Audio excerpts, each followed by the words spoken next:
you for calling Call-In Studios host and call screen.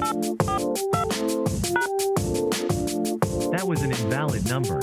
Please re-enter your show or meeting number, followed by the pound key.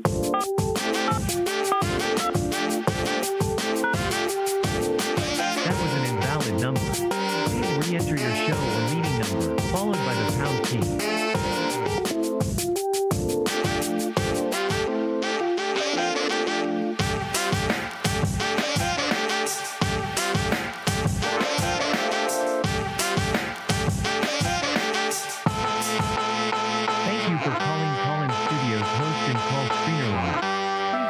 Show or meeting number and press pound. Enter your 6-digit PIN number. Welcome, host. You are now in the host room and can manage your callers from the Call-In Studio web interface. Audio recording is on.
the rolling chair. My big toe.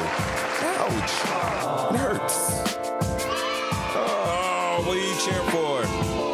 Yo, you already know it's Thursday, 7:30 p.m. Eastern Standard Time. And we got a call-in line, 313-825-5557. I already did the right thing and set it up for you. Also, we got the chat line in there, and we're going to have to chat, and you might want to call in because this is the stuff we talking about tonight. That's right. Let's go. We're going to talk about the U.S. That was too fast. That's right. U.S. immigration crisis. That's right. New Yorkers enlisted to save the day. Yeah, guncock. We're also going to be talking about the losing of $100 million jet. Oh, my God. Let me turn it off. Good to be back. How do I turn this thing off? Oh, yeah, buddy. Buddies and buddettes. If that's sexist or whatever. Whatever. Sorry. Yeah. Yes.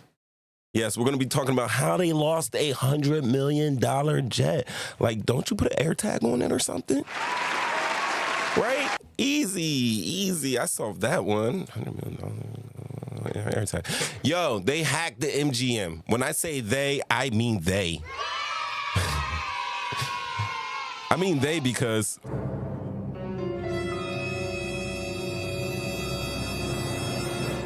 no one knows who they are. That's right. No one knows. No one knows. But let's break it down. Break down. Nights like this, I wish that raindrops would fall. Caro is in the house. Bitch, I'm from Cumberland. You heard? She's in the house.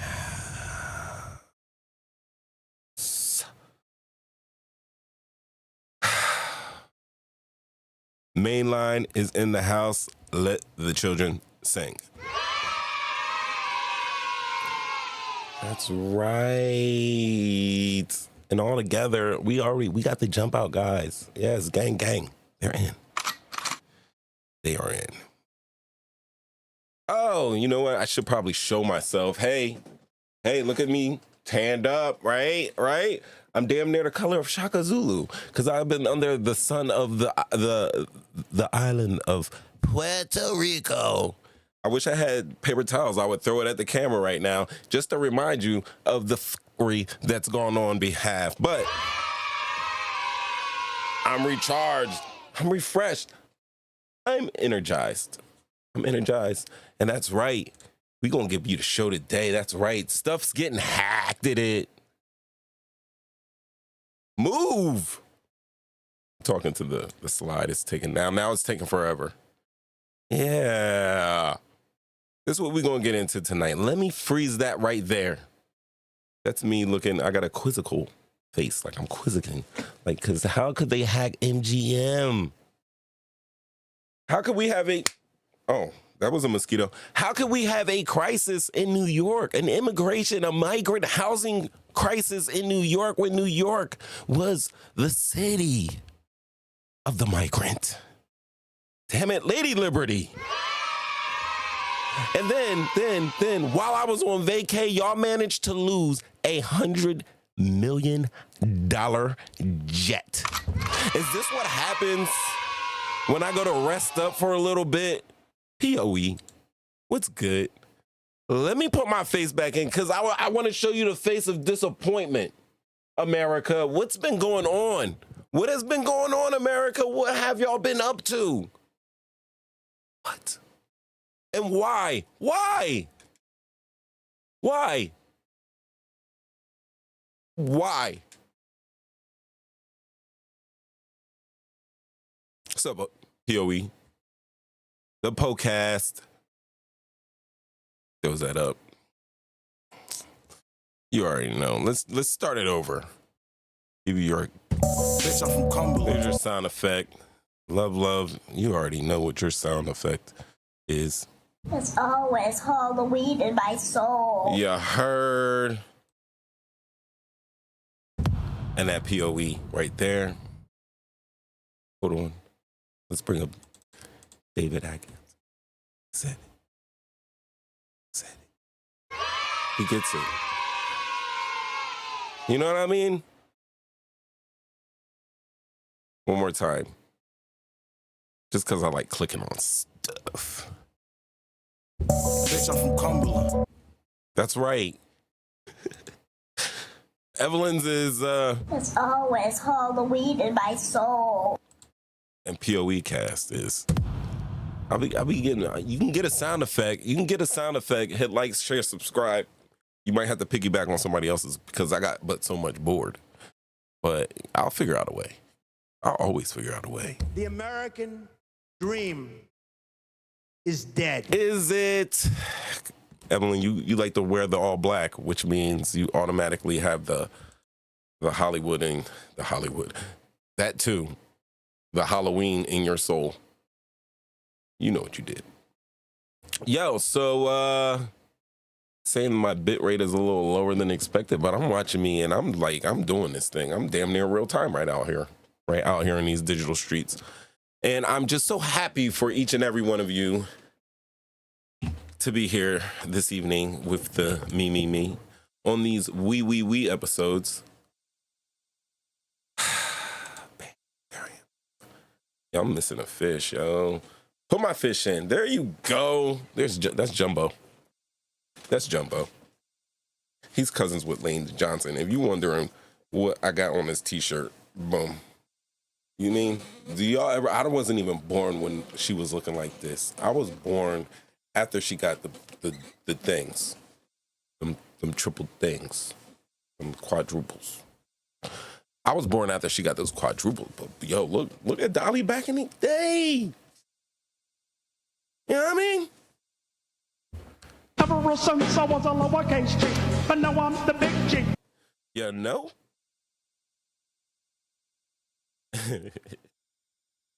Yeah, we know. Black is color.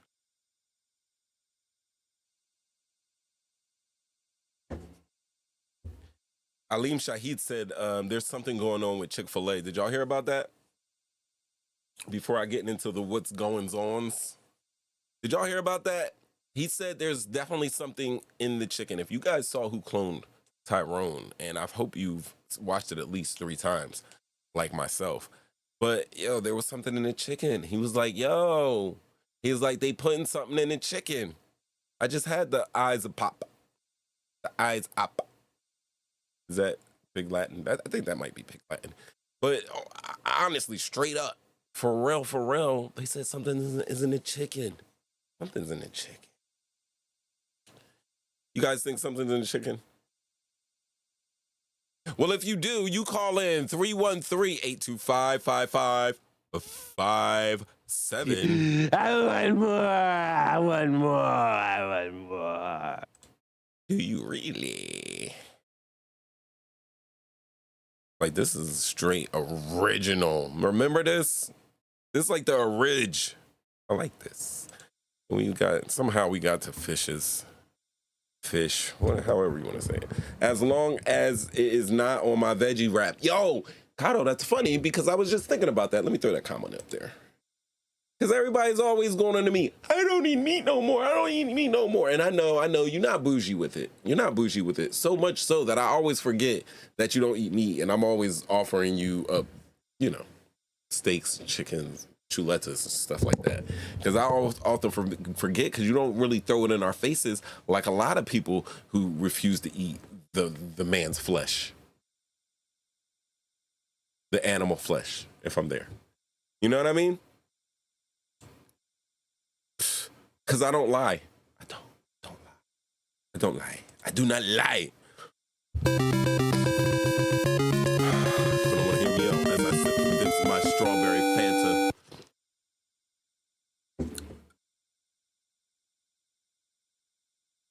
Right. So, right? Boom. She is. You know, by the time I got to Dolly, she was like singing, doing Kenny Rogers things, but I just remember her as an actress. You know what I mean? So I understand when people look at Ice Cube now, like, yo, that's the guy from Friday or Long Shots. You know what I mean? But yeah, Dolly was what's that movie? It's a great movie. When she's in it, it's with the late Still Magnolias. Boom. Can't do that. Still Magnolias.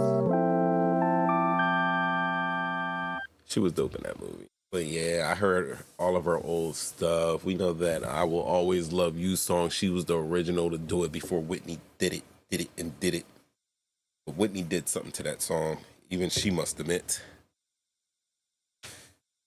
But yeah, we in here. Oh, if y'all don't know, I'm O 3 times. That's me. I'm not Dolly. I'm O 3 times. So I just gotta throw that out there. Yeah. So yeah, Aleem Shahid. Hold on, I'll bring him up while we're just shooting the breeze. I'm just butchering his name. On the cheekies.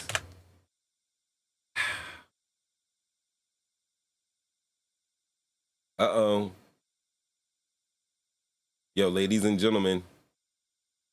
Oh man, that's because yo, if you do not put Ali Shaheed Muhammad no, that's not. That's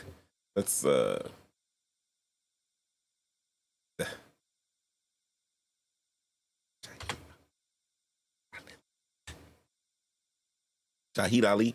Help me out, Reckless. You know what I'm talking about. We got the damn yeah. I don't know. I got the wrong guy. Now I am tripped up. I'm tripped up. Yeah. Working now. Oh, yo. I'm all late because I'm looking at that was a good movie too. That's a old joint with Lily Tomlin. Who was the third mamas up in there? It was Lily, it was Dolly, and who else? Dave, please, my man, Mainline, tell us. Who was the third actress in 9 to 5? Because it was 3 of them. I know it was Dabney Coleman who they were kidnapping. This is like one of the first like a woman's liberation type movie, but it was a comedy, which I think, a lot of times those deeper messages of society hit best through the tones of a comedian and comedic tones, if you will. I'm trying, whatever. Don't mind me. But like honestly, 9 to 5 is a spearheading movie. Especially in the lady comedy drama genre of the contemporary cinema. I'm just saying all that extra stuff just to stay on track and not be dishonest, because I'm sure they were making lady movies back in the early 1900s as well. We don't get to talk about that. That's kind of like a dark era in American history when we're talking about the early 1900s, those late 1800s. It's kind of a wishy-washy moment. I would like to explore. I would like to explore more. But alas, you see it. You see the tan. You see the tan. Yo, it was just waves. Just felt so good to relax. It was with the fam. Everything was good. We had a couple episodes with the food in the motherland, but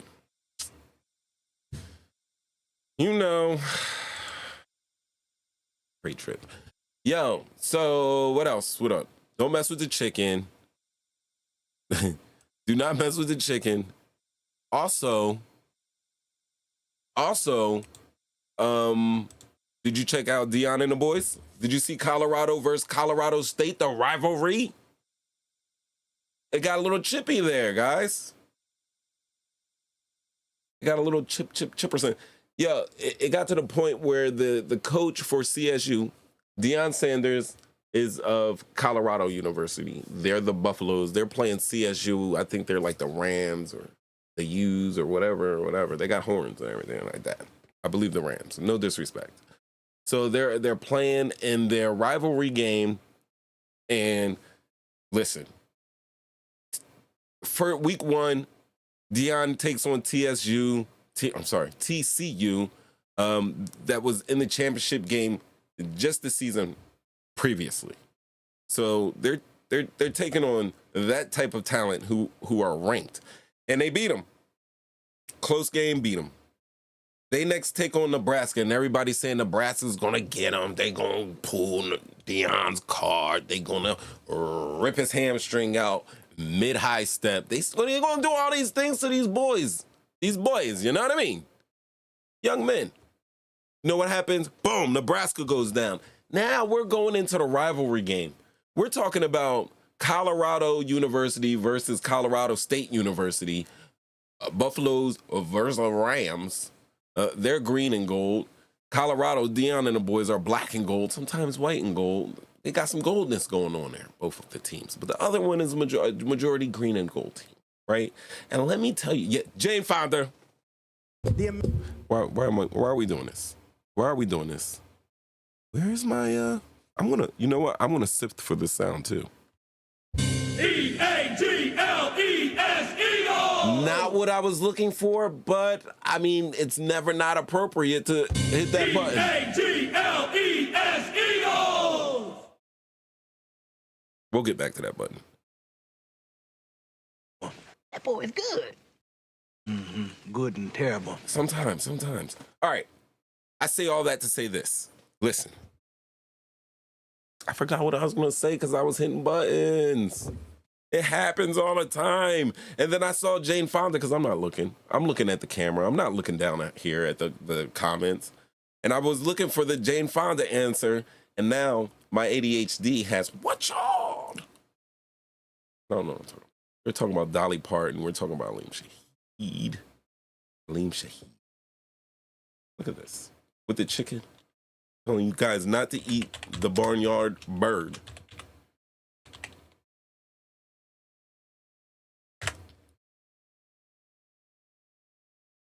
There he is. I think he does a short. Maybe I can find it.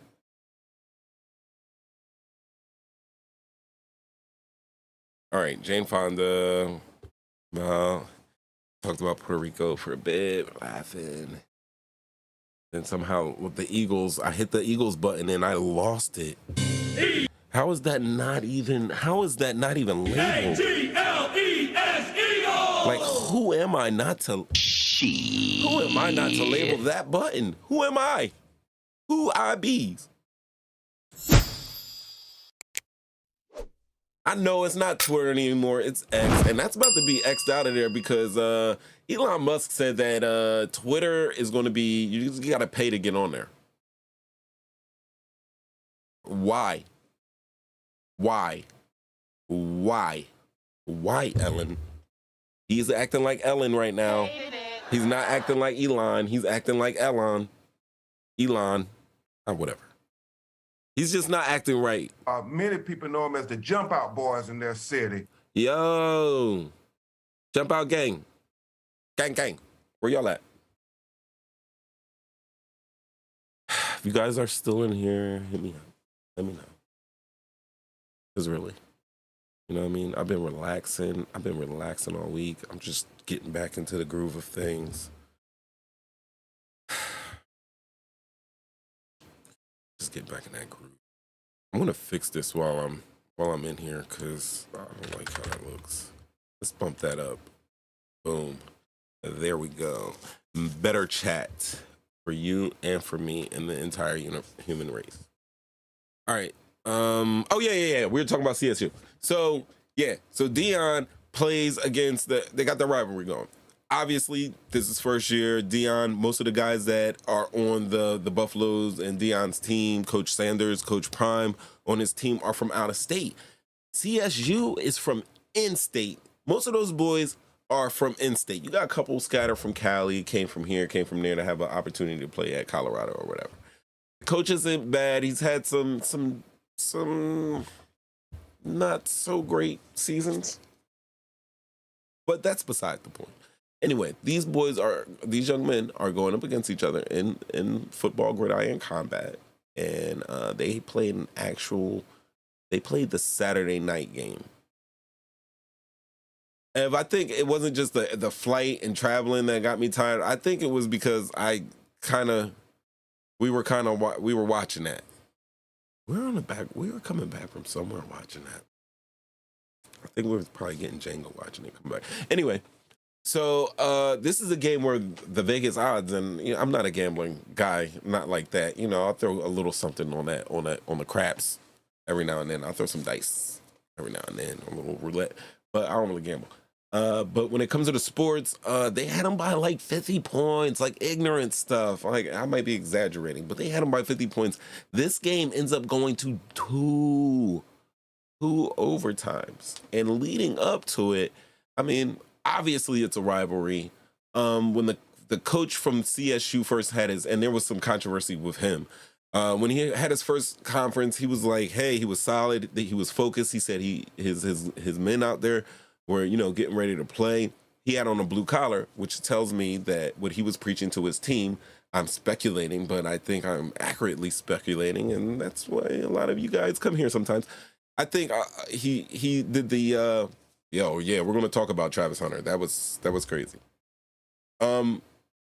So like he had the blue collar on, and when you think of Dion in prime time, you're thinking of Hollywood, you're thinking of glitz, glamour, and flash. And the CSU coach, rightfully so, played up that blue collar aspect. Listen, most of us guys are here. We're homebred. We're not from out of state. We're from here. We don't have a million cameras running on us, but we got a job to do, and they were focused on playing that game. Even before kickoff, the way he was talking at that press conference, I was like, yo, like, I can see, like, those guys getting mentally souped up in the locker room, like, yo, these guys are coming out here. They're not Colorado. I'm from Colorado. You know how you get. I'm from blah, blah, blah street. I'm from blah, blah, blah county. I'm from... Bitch, I'm from Cumberland. You know how they get. You know how they get. So I'm pretty sure, like, I was thinking even before kickoff, like, yo, they're going to be tuned up for this game. And even before that, because of all of the notoriety that this CSU team is getting, and they are showing up and showing out, you know, they had a lot of doubters, and now they're getting their shine, deservedly so. But with that comes a little bit of the green-eyed monster, the green-eyed monster. You know, that comes. People get that, they get that little extra vengeance in their heart when they see you. That is a game that I'm sure each and every opponent that they have to see has circled on their calendar. Each and every one is trying to take their heads off. And they're not just trying to win. They are trying to destroy, and in this case, upset and destroy, because I mean, CU had The Rock out there, like Lil Wayne was out there. I saw Offset out there with the boys. I think I saw Hologram of Takeoff out there. They was all out there, reunited, right? Anyway, they play this game. It goes in double overtime. I'm not gonna lie, there were a couple of offensive pass interference calls that could have went the other way, but what David said so eloquently in the chat, let me read it as I pop it up. The last instructions boxing referees give to contestants before a match is protect yourself at all times. Travis Hunter did not did not do that, and he called a cheap shot. And you would think, I don't know, man, today's game has changed. David's from an old school mentality, but Travis Hunter is a well-known player. Like, to even do that would just look like just how it was done. I think the guy's name was Blackburn or something like that. Just, you know, like you said, Travis Hunter was unprotected and took a cheap shot right at the sideline, and now he's out for a couple weeks. Plus, it's Coach Sanders. He don't mess around with none of these young guys' health. He's going to have him sitting until he's more than 100%. You know what I mean? So that is one of the things. I mean, that is one of the instructions for boxing, but shit, that is instructions for life. Bring it back up. Bring it back up, right?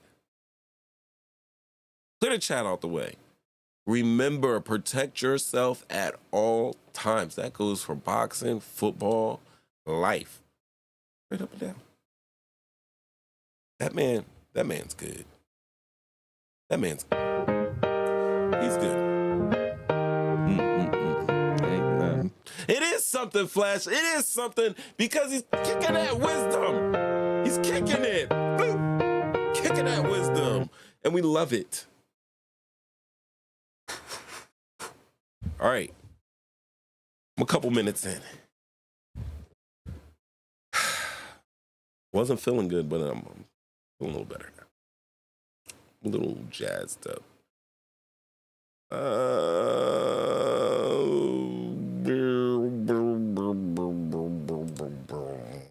Hacked it. The casino got hacked it. The casino got hacked it. Yes, the casino did. Why is this like this? Go on vacation, I tell you guys.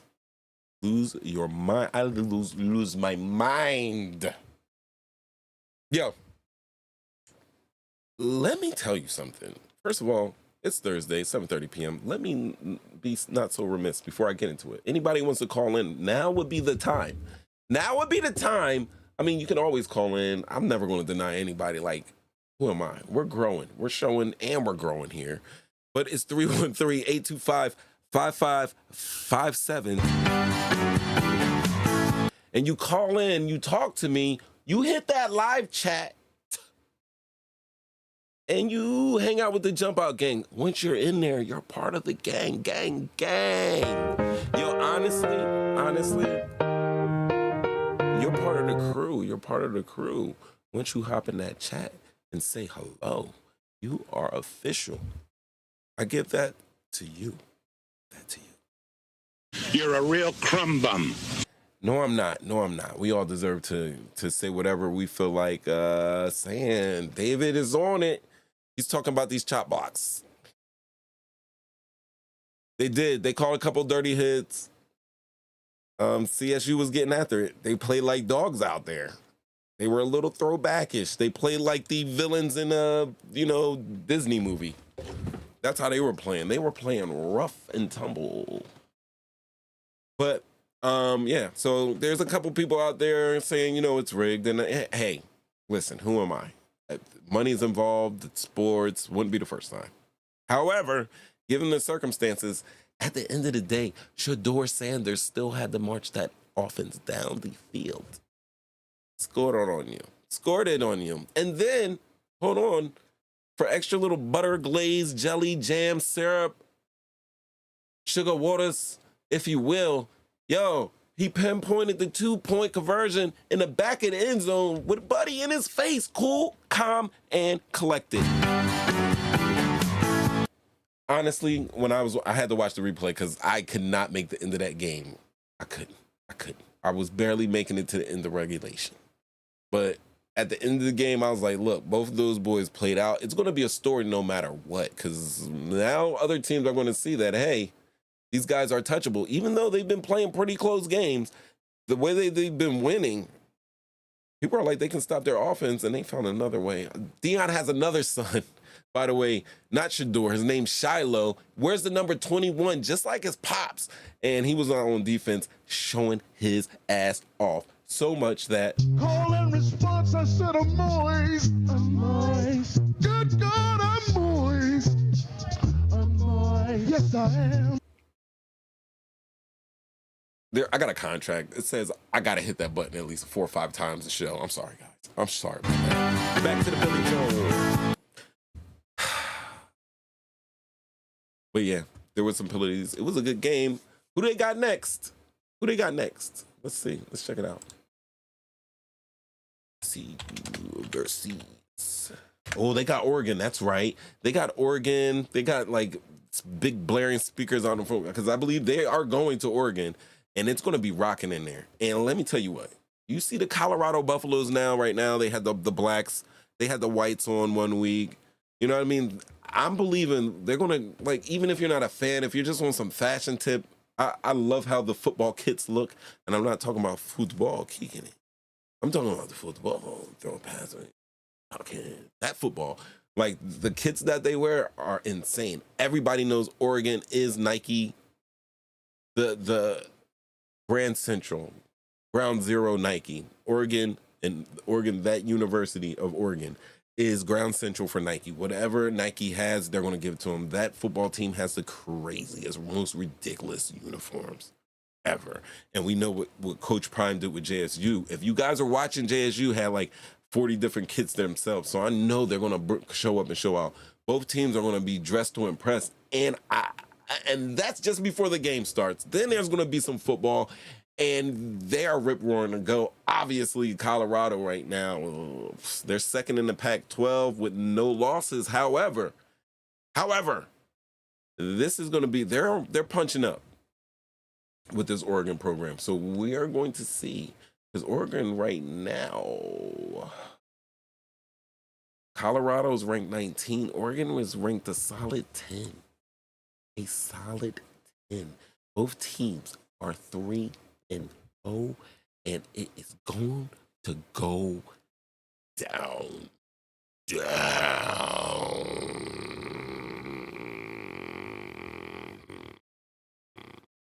I want more. You can have more, because we're going to talk about the casino getting hacked.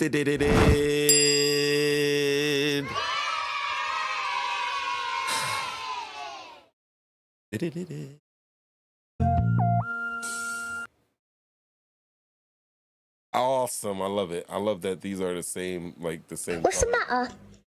Do you miss me? Do you miss me? Listen, I'm going to throw this up. Let me throw this up.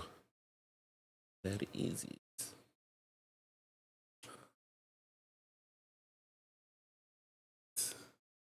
I think I just threw up like some. I'll probably close the screen. Okay. We're talking about right now MGM Casino being hacked. Now, this happened over a week ago. But when I was just looking at the story, catching up from being on vacaciones, like when I was just getting back to the story and reading through it, what amazed me is that, first of all, I like to watch a video first. I like to watch a video, get the ins and outs of what's going on, and then I'll go into the news, a little Washington Post, a little whatever journalist is writing something about the story or the event. That's how I go and attack these things.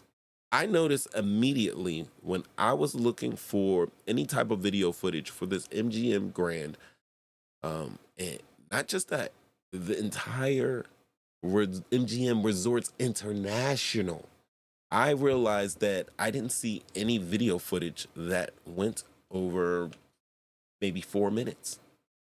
Nobody did any in-depths. We're talking about a major corporate entity succumbing to,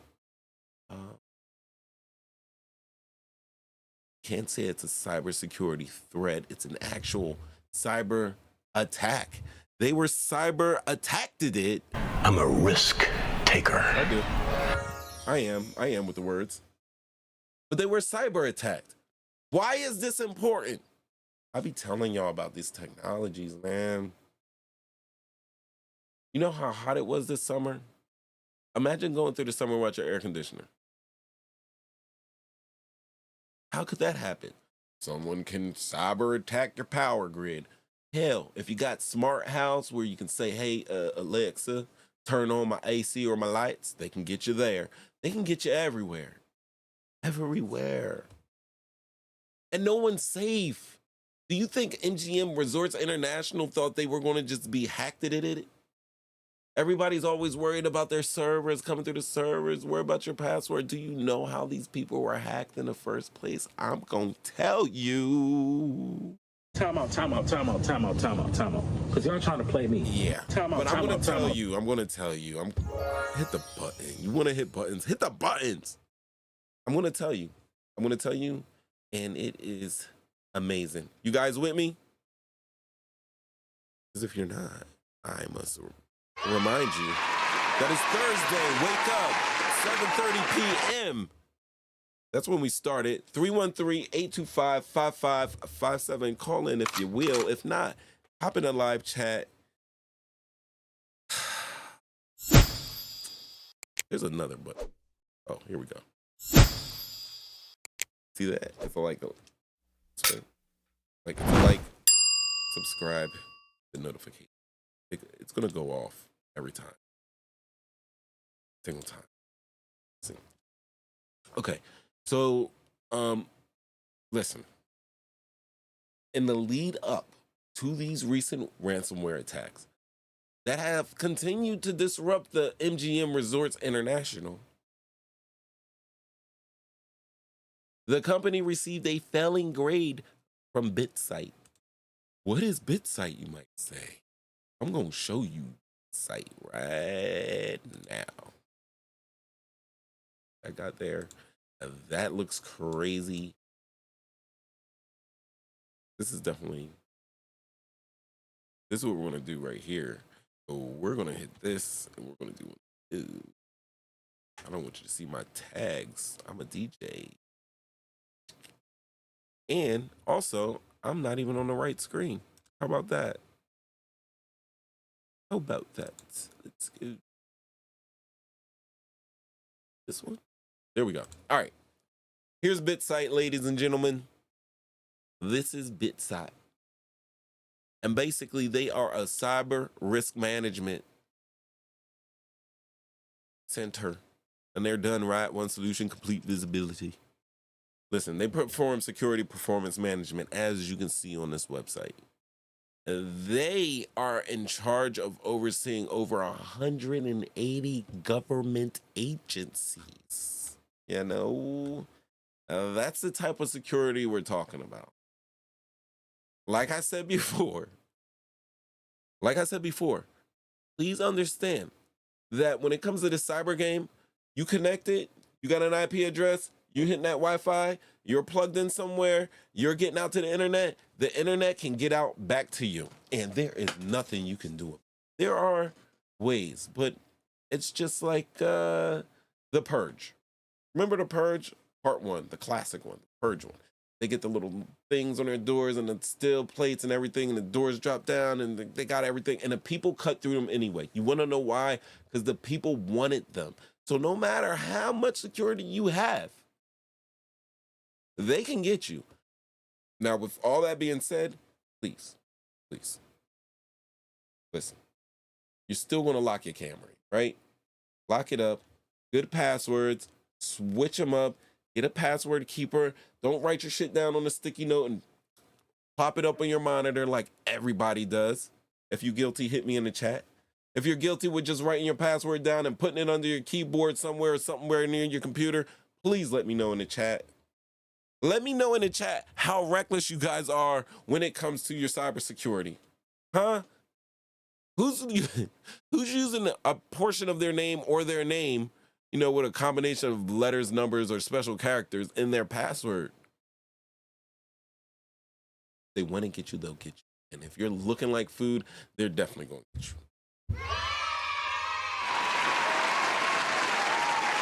And you're not going to get hit by the people that did MGM. You're going to get hit by some crazy scammer who's going to get you for all your life just because they can do it. Strawberry Fanta. Love it. Right? So anyway, the company received a failing grade from BitSite, which I just showed. And BitSite is a Boston-based cybersecurity analytics firm. And it's for, the reason why they got the F is because it's for like slow response to cyber vulnerabilities. And ain't that something? These people were hit with a ransomware attack. I went on vacation, came back, and they were still suffering from that same attack. Now, guys, I've had my stints in the IT community. Let the children sing, and I will let you know, I have been through an experience a ransomware attack. Nothing on this scale, but what happens is, with the message, you will find, when you're checking your server, you will find a message. And the message is basically the ransom, your ransom note. You'll get a ransom note that says, pay such and such and such to this account here using this amount of Bitcoin or whatever. Usually they're using Bitcoin or some shit like that. as a payoff. They go through some type of brokerage account to set this up. This is a I want to say billion. I would say, dare I say, $1 trillion business. Right? People buy cyber attack insurance for this specific reason. Like, you know how you got some companies that work overseas and they got to get like kidnapping insurance just in case blah blah blah, so they can get the money up to just pay the people, the locals, and get their people back. This happens so much that companies sign up for cyber security insurance. So in the case that I experienced, it was like it was a small company. It was like low 5 figures, like lower 5 figures. And within of checking our stuff, we knew within 2 hours, even before that, that the best bet was to obviously take everything off the network and then reach out to the company and pay them. Because what they do is they steal all your information. Like, they'll take over your computer and they'll put passwords on all of your files. And they'll send you a ransom note, and then when you pay them, you get your the password to your files. You have to trust them. And it worked. You know, they are, for the thieves that they are, they do honor their commitment to give you your passwords.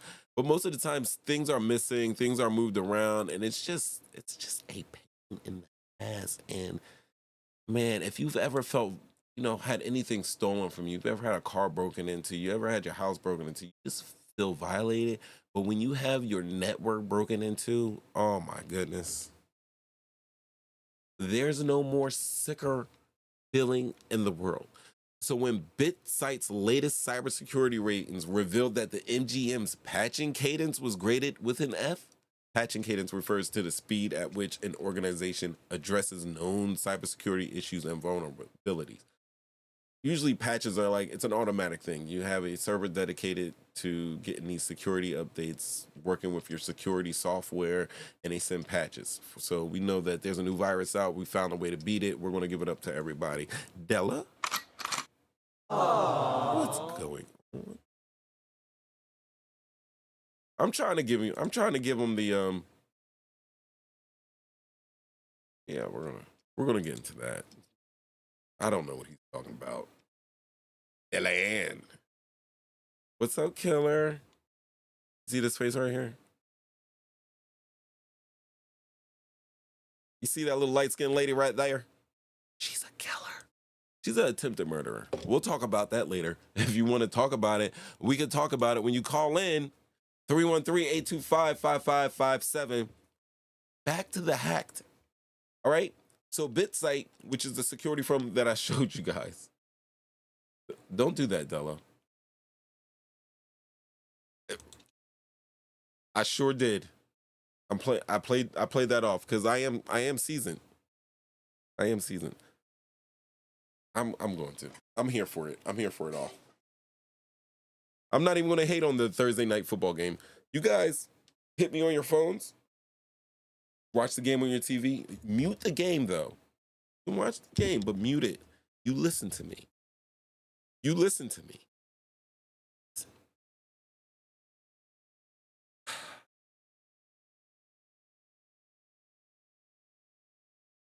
I didn't forget where I was. We're talking about the hackedness. All right, so BitSight's security firm, the ratings revealed that MGM's patching was graded with an F, and that the company was really slow to address any of its cybersecurity issues or its vulnerabilities. But let's talk about its rival, Caesars, who recently disclosed in a regulatory document, those documents you got to give to the feds of, what's going on, and that one of its insurance providers covered an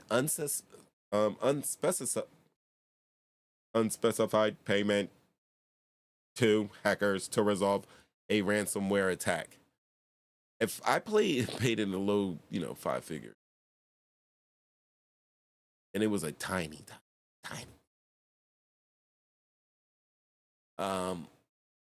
then honestly, imagine how much money Caesars had.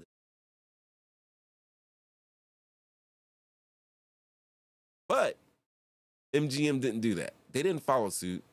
They felt that they were going to fight it. So they had an ongoing cyber attack that had surpassed 10 days.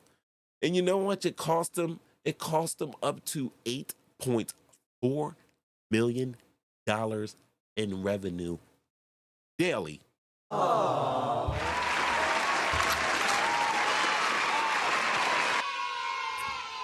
Not the whole entire thing. Have you heard about the cyber attack on Better Stop? Is there a cyber attack on Clorox? We got to look into this.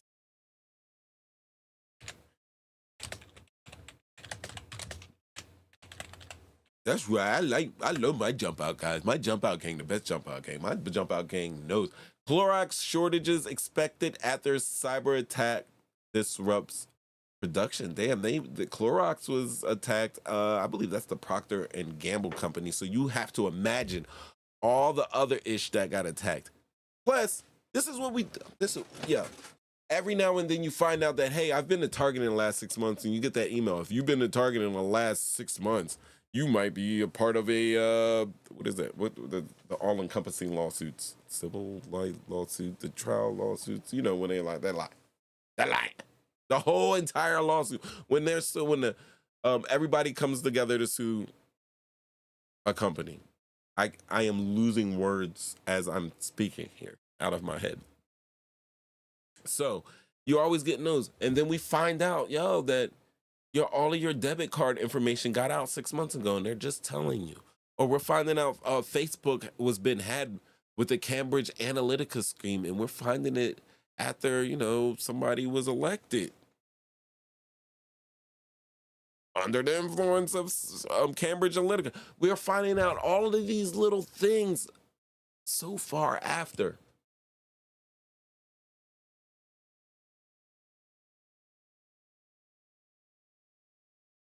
Definitely.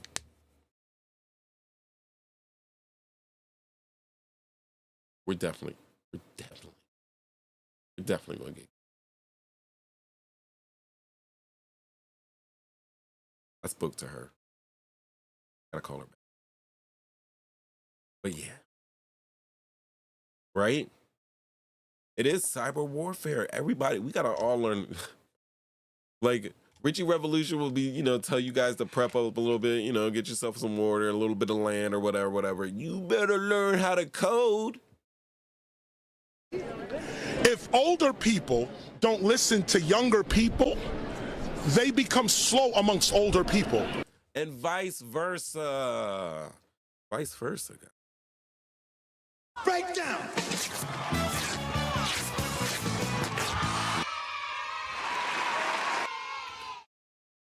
All right, so what did they lose? They lost elevator service. They lost phones. You call somebody, it rings, but nothing ever happens. It goes dead because the calling is digital. It goes into the computer system. They lost, at one point, the casino and resorts were resorted to pen and paper. Who know about pen and paper? You don't. 8.4 million? Come on. After it's all said and done, they had to give out drinks to keep the guests happy. Because that's what you got to do. People couldn't check in. Like I said, elevators were messed up. People's digital door keys, jacked. If you were a new employee, oh man, you weren't getting paid. Messed up payroll. How you gonna mess up payroll? Right? They should have paid that. If they paid that ransomware, yes, class action. There we go. These are the words. You're gonna get a class action lawsuit. They always want you to be a part of class action law. Every major company that you have shopped at, I guarantee each and everybody on this chat, anybody who's watching this or is gonna watch this, all of your information has been compromised at any of the major shops that you shop for, including Amazon.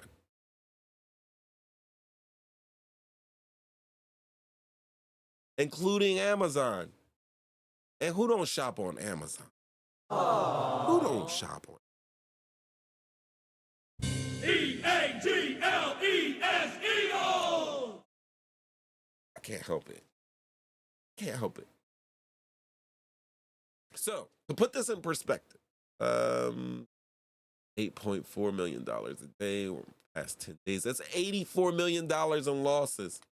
That's a significant amount. I'll bet a fraction of the $14.8 billion in consolidated revenue generated by the Cosmopolitan operator over the 12 months ending June 30th. They made 14.8. They lost 8. Chip. And you know who paid for it? Really? People, you know, trying to get a 3-day weekend in, trying to go see Circus du Soleil, you know, trying to get a steak at a steakhouse, trying to just check in their room with a, you know, trying to go down to the hotel bar, trying to get their car from the parking, trying to park their car in the park, trying to do anything that required any type of on their phone, on a kiosk, on a keyboard. Those are the people who really paid for it. Because they didn't want to pay something they already had. And if they didn't have insurance for it, that's another story. They should have just paid. So despite the significant cost, it appears to exceed the demands made by the hackers and potentially more than MGM initially allocated for their cybersecurity needs. That's what that led me to. Who was responsible? It's a ransomware group responsible for the attack known as Alpha V. That's right, ALPH, Alpha. Also referred to as Black Cat. And they're reportedly identified by Malware Archive VX Underground as the culprits behind the shutdown of MGM Grand Casinos. Don't worry about all that tech talk. It's basically a bunch of cyber thugs, cyber gangs. They might have blue hair. They might have purple hair. They might have tattooed eyeballs. They might just look like or me. Well, 3 times. But anyway, it's a cyber gang. And they managed to shut down MGM Grand Casino. According to our archive, Alpha V, aka Black Cat, managed to breach the company systems in a mere 10 minutes through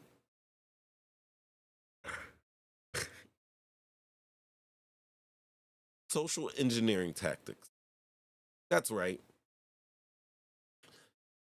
10 minutes. They took it all down through social engineering tactics. Now, what is social engineering? Well, 3 times. What is it, Dolly? Dolly, tell them. Dolly. Well, social engineering. That's my Dolly Parton voice. Pardon me for that. Oh, it's good. Let me take a sip. Good and terrible.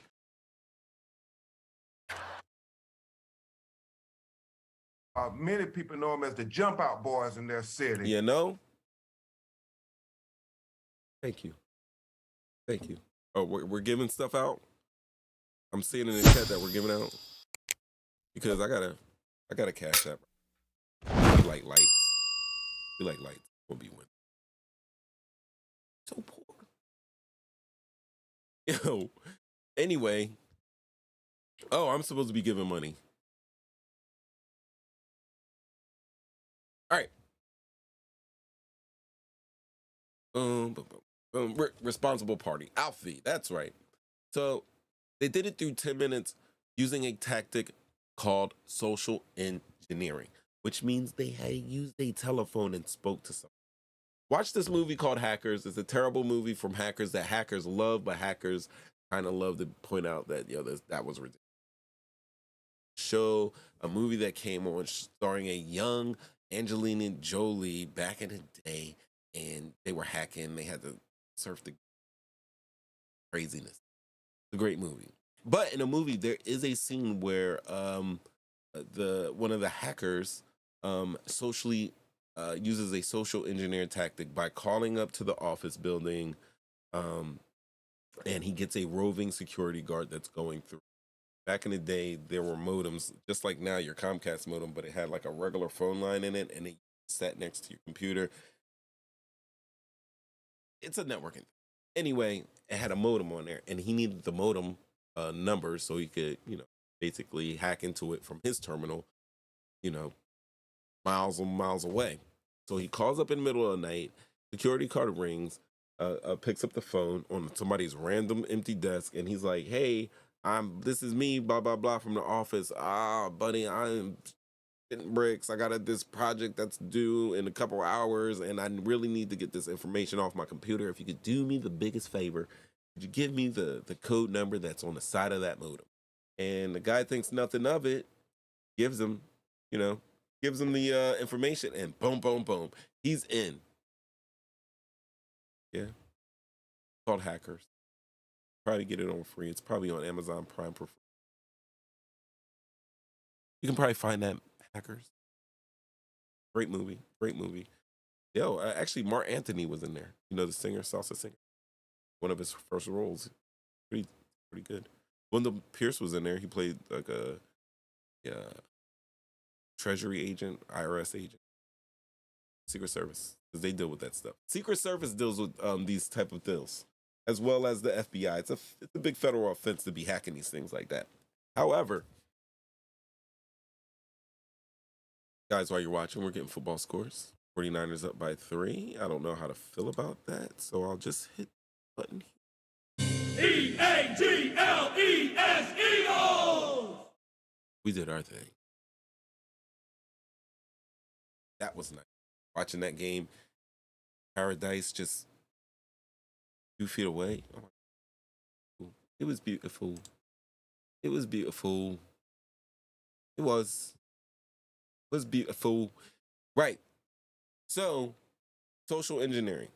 So basically, some guy called up and got the information he needed to get into them systems to shut it down. It wasn't like somebody was doing some codes and switching disks and blah, blah, blah.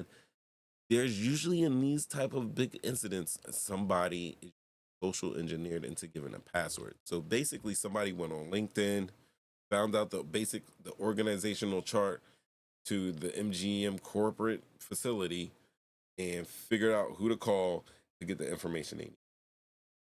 Got in, shut everything down. Shut it down. Shut it down. Getting good with that, bud. EAGLES, Eagles! I can't help it. Regard me. I'm wearing an Eagles hat right now, by the way. All right. So, anybody got any questions? My call queue dry. Like dry.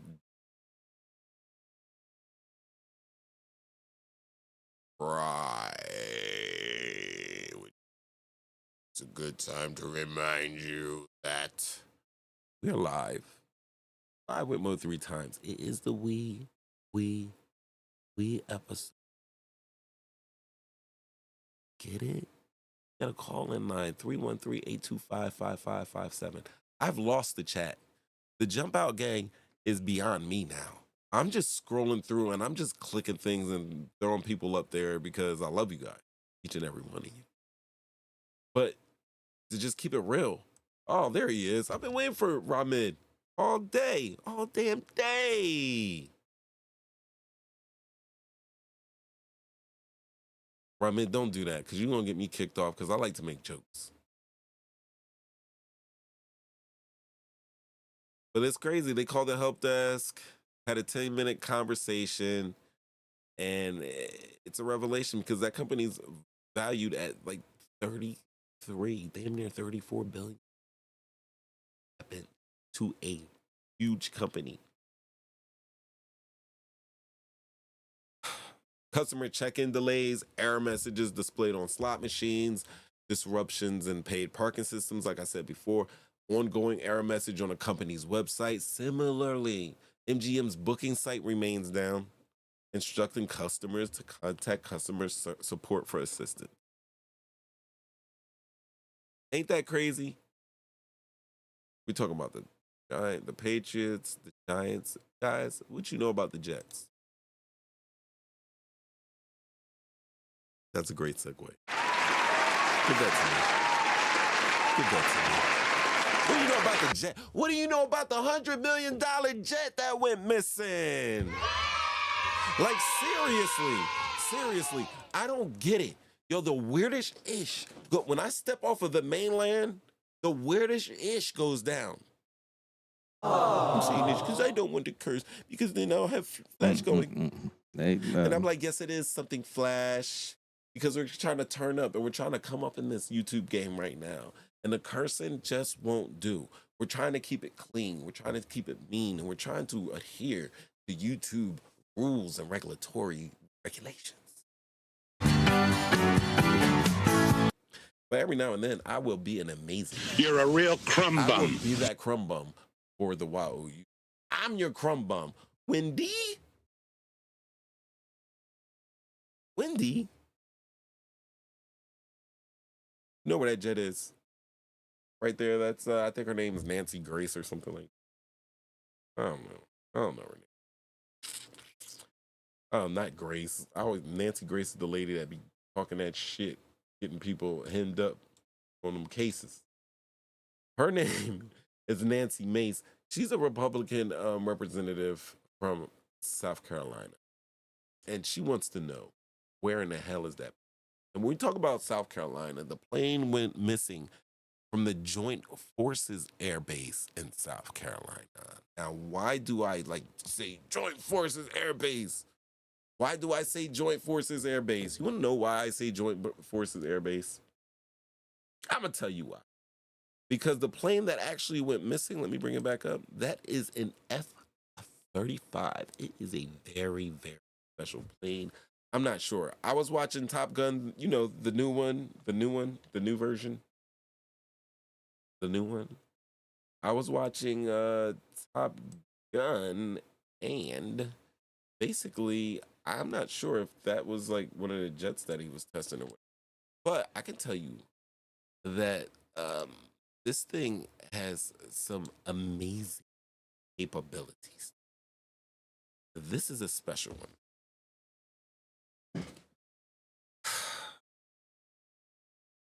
Listen, there's this lady named Diana Maurer.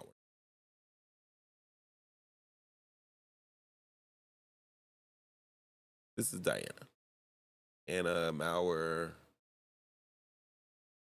She's the Director of Defense Capabilities and Management at the Government Accountability Office, aka the GAO. You see that? She's GAO. What are we doing? What are we doing? What am I doing? I'm supposed to be showing my tags.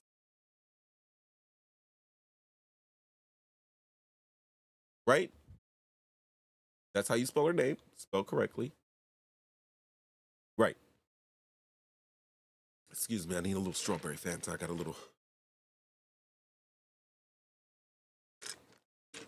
That's right, you heard. It's getting to it. It's getting to the end. The best part. All right. So Diana Maurer, who is the Director of Defense Capabilities and Management at the Government Accountability Office, highlighted the challenges faced by the F-35 program. The program itself, described earlier this year by the GAO as more than a decade behind schedule. We're supposed to have this jet. 10 years ago. How many years ago? 10 years ago. Let me pump my brakes real quick. Listen, this is Mo 3 times. Talking shit, getting clicks. It used to be the me episodes, but it's the we episodes, and that's why you're calling. Who am I talking to? Big Murph.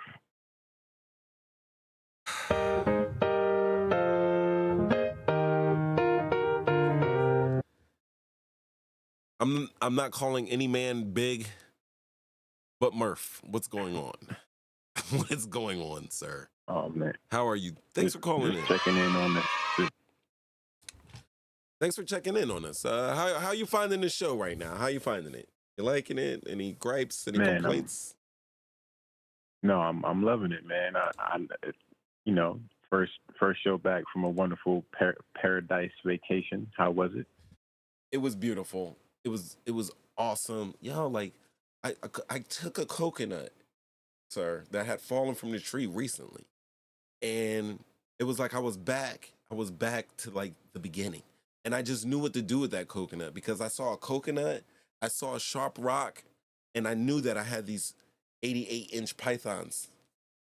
Right? Ain't that right, Dolly? Right? And I took that coconut and I'm not gonna lie, I did. And I broke that coconut, bow, bow, bow. And I had fresh coconut. And listen, I understand when people like, I don't like the texture, I like the taste, but I don't like the texture or whatever. I'll have coconut flavored, but I don't want to actually have raw coconut is different than the coconut you get.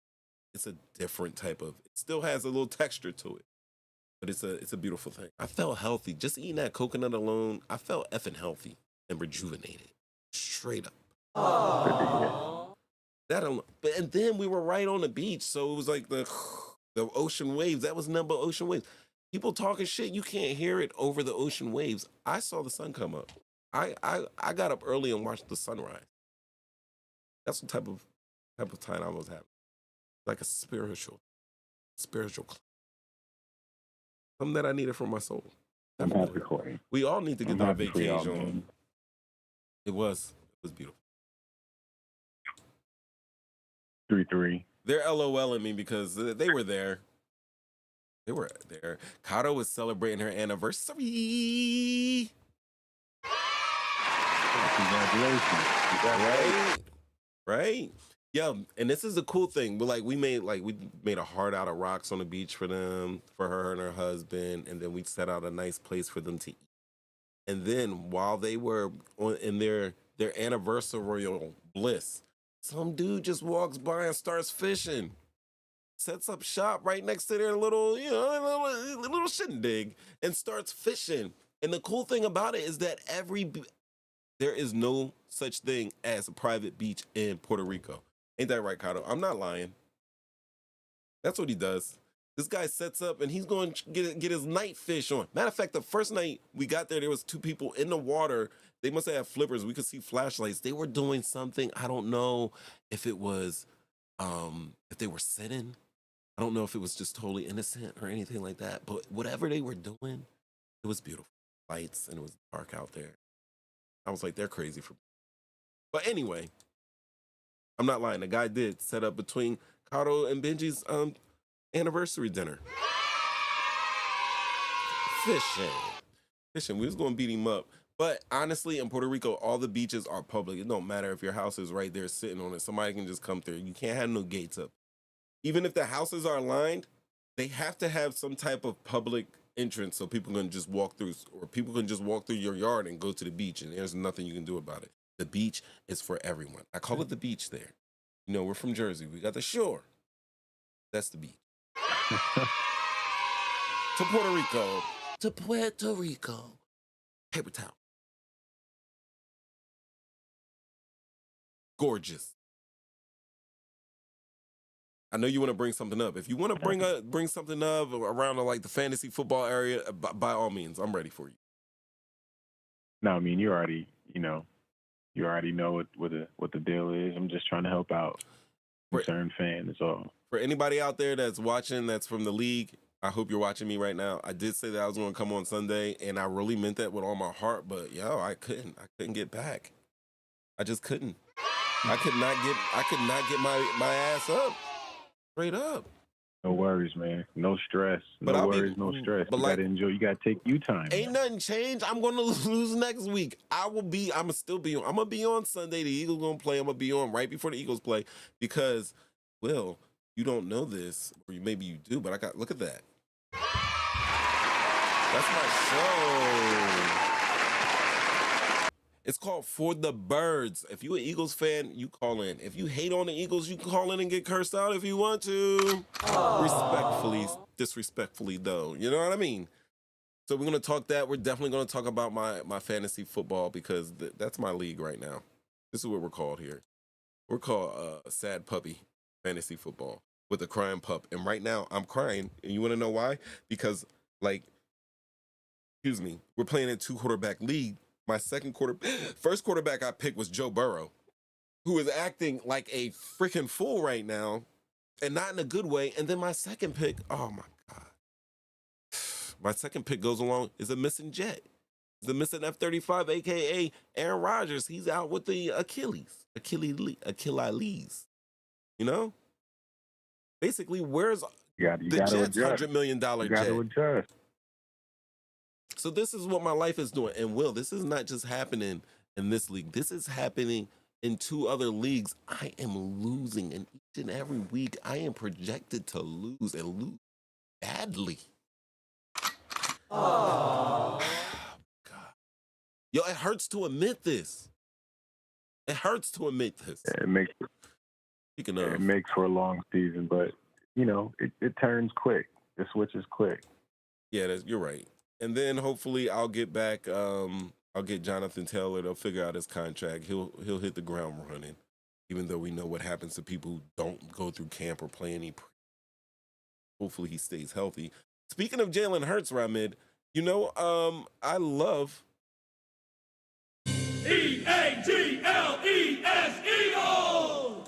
Now, by contract, I have to hit that button at least like 40, 50 times per show. Don't be mad. Eagles. Go Eagles. So, Murph, what are you up to? What's going on? Tell the people about yourself. Man, I'm just... if you feel like revealing, if you feel like sharing. Eagles fan, man. That's special. That's all that matters. From around the way. Hold on. You deserve it. Bitch, I'm from Cumberland. By way of... You're already.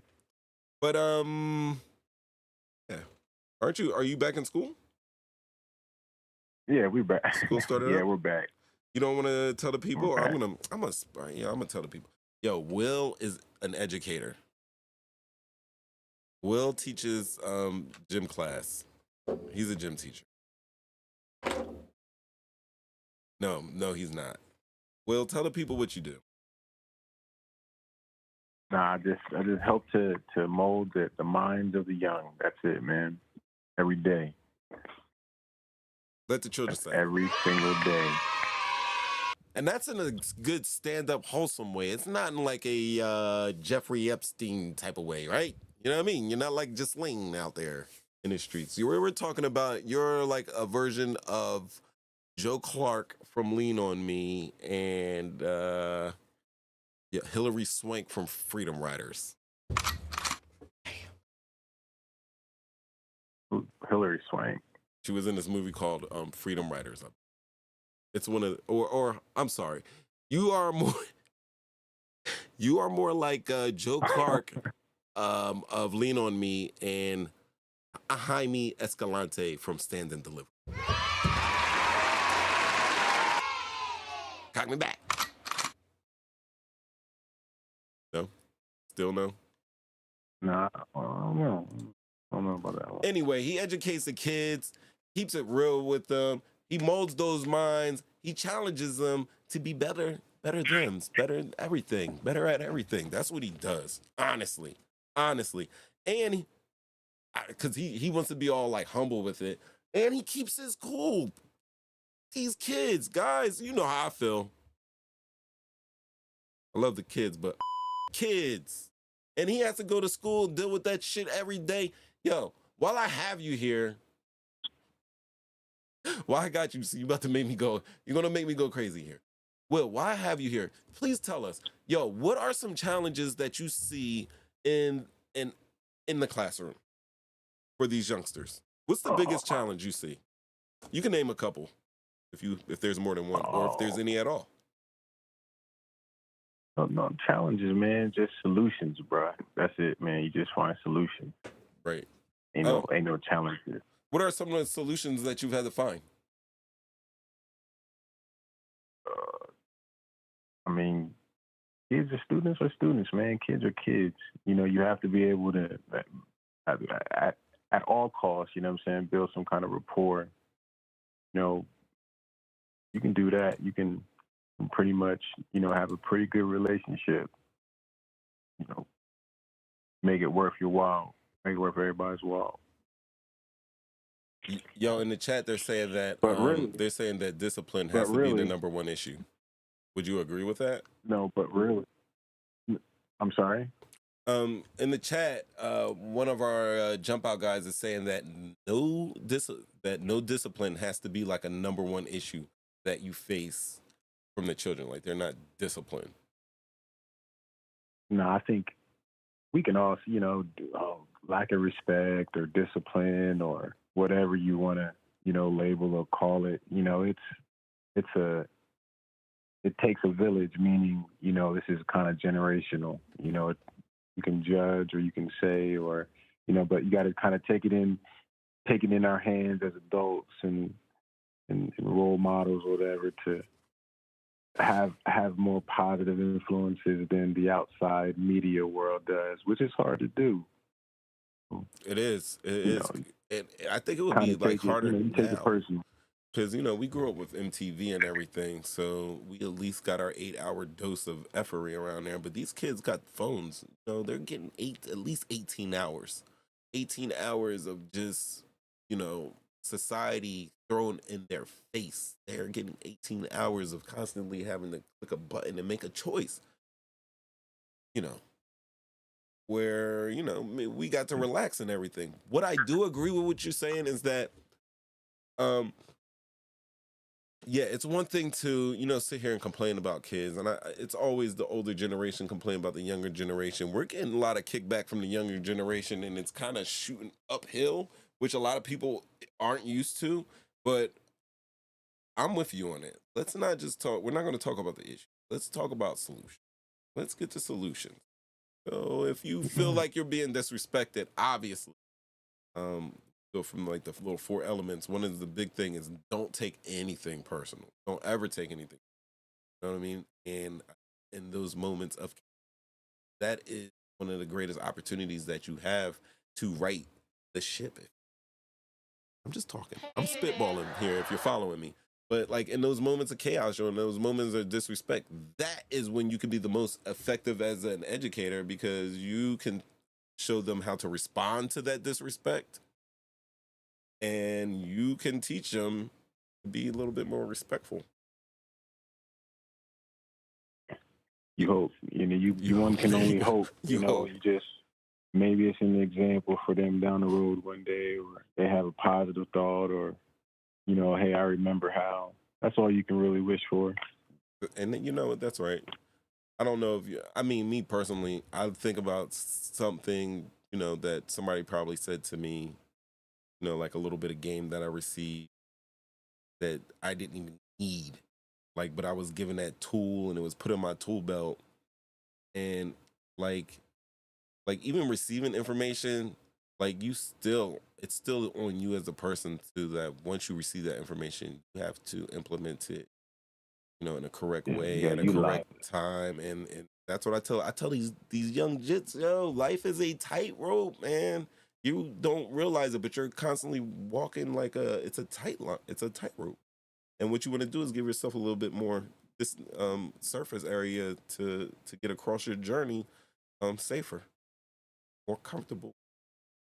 But man, go anyway. Not easy. It takes 15 seconds of a bad decision in your life.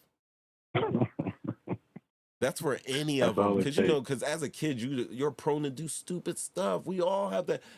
I don't care. You're from the hood. You're from the suburbs. Everybody, they tell you as a freshman. I don't know if they do in the suburbs, but where we come from, they tell you, yo, these kids you see right here, freshman year, bro, at least 12 of y'all are not gonna make it, and it's not all gonna be dropouts.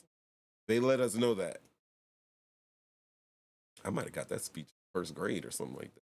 You know, when they give you that class of 1999 T-shirt, you just got into school, so they can know, so you know how far you gotta go. But I remember, yeah, we got that that thing here. Anyway, Will, say something to the people. Whatever you want to say, because I got you talking about probably stuff you don't know. That could be a later show. Definitely gotta bring you back.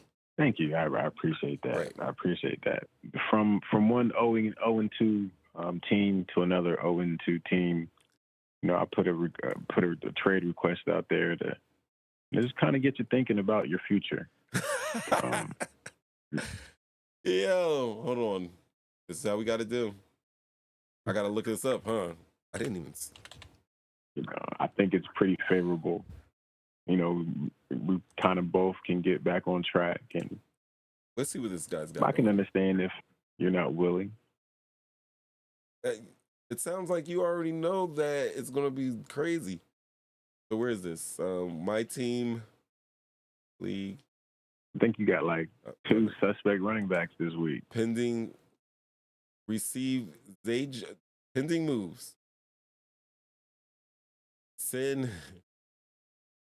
Receive Zay Jones, Jacksonville wide receiver from Baba Yaga to One Sad Puppy. Receive Jalen Warren, Pittsburgh running back from Baba Yaga to One Sad Puppy. For Mike Evans in Tampa Bay. Wow. Listen to this. Love, I need your help. He's my silent partner, but not so silent. You know what I mean? Love, listen up to this move. Hold on, I'm going to put it on a big screen. I'll put this on a big screen. This is what they're doing. It's vultures. They're picking over my carcass. That's what they're doing. That's what they're doing. Let me take this off. Magic. Oh, you can't see it. Take this screen over.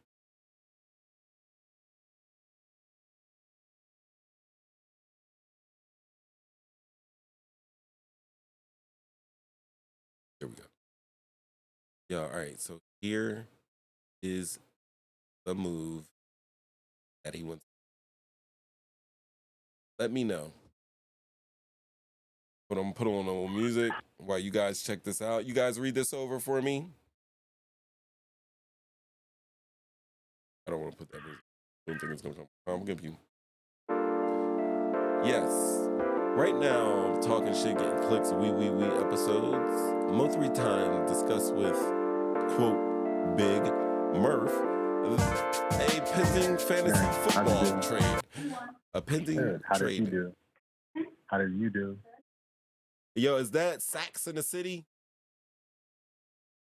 You talking to Sax? No, that's Sax in the City Jr. Oh, man. I hope she's not like her mama. Just a fantasy football winner. So you're 0-2, I'm 0-2, and Sax in the City is what, 2-0? I think so. Yo, bro, how does that happen? Y'all in the same household. How does that happen? It's 2-0 and 0-2, man. You know. All right, so like, I got a question too.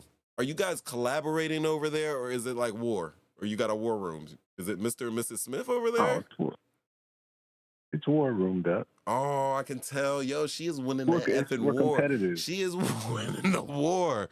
She is stomping you out, bro. All right. I mean, that's kind of crazy. Yo, for some of you guys don't know, if I lose fantasy football, I got to throw a barbecue. The effed up thing is that most of everybody in this league, I believe, is living in Texas. So that's a move. So I can't lose. All right. You want to love. You on again? Hold on. Partner finally got on. Partner. Who are our I will show you. Look at this. Oh, don't forget, click like and share and subscribe. I'm not hearing the dings and everything's probably annoying, but I know you are. It's not looking good. Look at this. One Sad Puppy. His name is Baba Yaga, like John Wick, but he's in like a multi-universe John Wick. Universe where John Wick gets capped up. That's crazy. I like that was cool. I like that. Thank you. 616, right? I'm getting. Oh my! You're just saying numbers. Thing. I think I know what you're talking about, but I'm not sure. So I'll just say yeah. My current matchup though, we're tied 2-2. Is this really? Look at, I got you guys looking at. I got Joey Burrow. I got Desmond Riddler, who gave me more points than Joe Burrow. I know none of you. If you're in the chat and you know who the Desmond Riddler is, Ritter, I'm calling him Riddler. The Riddler, as in question mark, as in who the is this guy? Was that good banter right there? Oh no, 1 to 10. I don't need your feedback, Murph.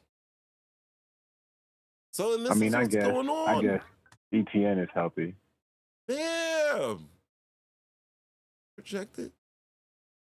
Joey was getting high projections. Now they're bringing him back down to earth, and hopefully he can get that. I thought Justin Tucker was going to kick things out the moon. Justin Tucker ain't doing it.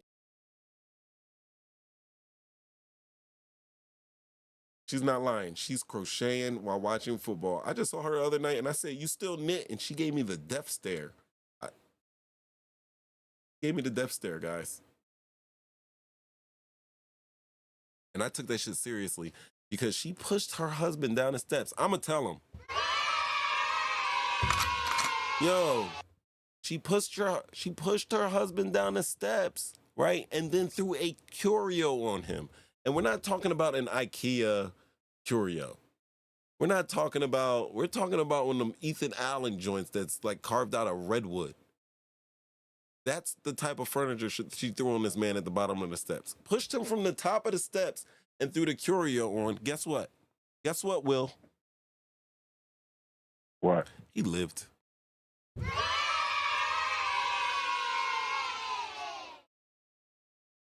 almost missed that what, for real.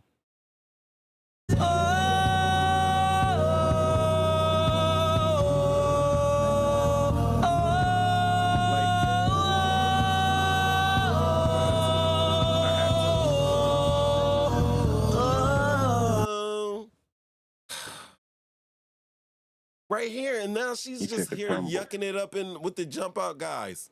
She's yucking it up in the chat. Got a damn killer in the chat. Who? On YouTube. Besides, all those other, like the ex-mafia guys and some of the rappers who have shows. Like, who has legitimate killers on their chat?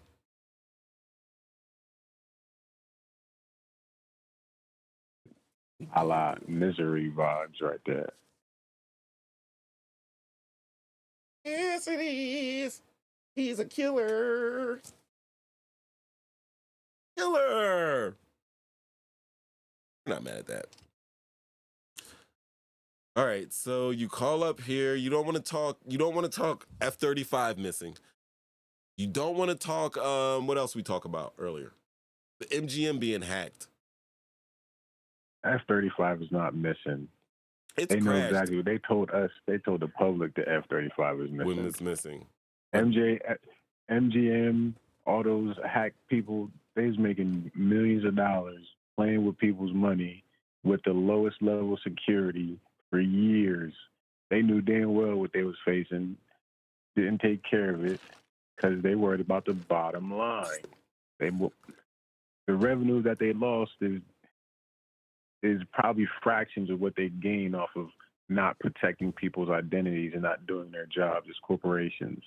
They knew what they were doing. Oh my goodness. The only reason why it's a problem now is because the people at the top going to have to take a pay cut when it's time for Christmas bonus and Easter bonus. They lost a couple pennies to them. Right. And ain't nobody stopping going to those casinos. Nobody's going to stop going to those casinos. I told you the numbers. I'm getting the $99 Spirit flight and room right now. You're like, hold on. I'm going to pop off real quick because I just want to take a big bite of chicken. But say that one more time.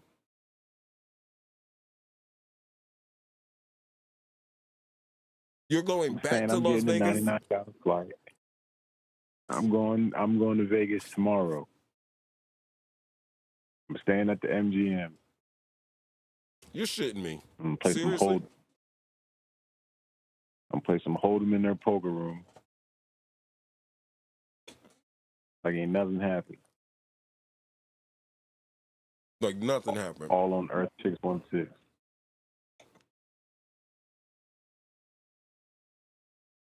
You hear my hiccups? Let the people see you eat your chicken, man. No, I wouldn't do that. You being talk. What's messed up You is don't talk that with. I ate the chicken, but I didn't have the discipline to stay away from the biscuit, and I hit the biscuit, and now I got the hiccups.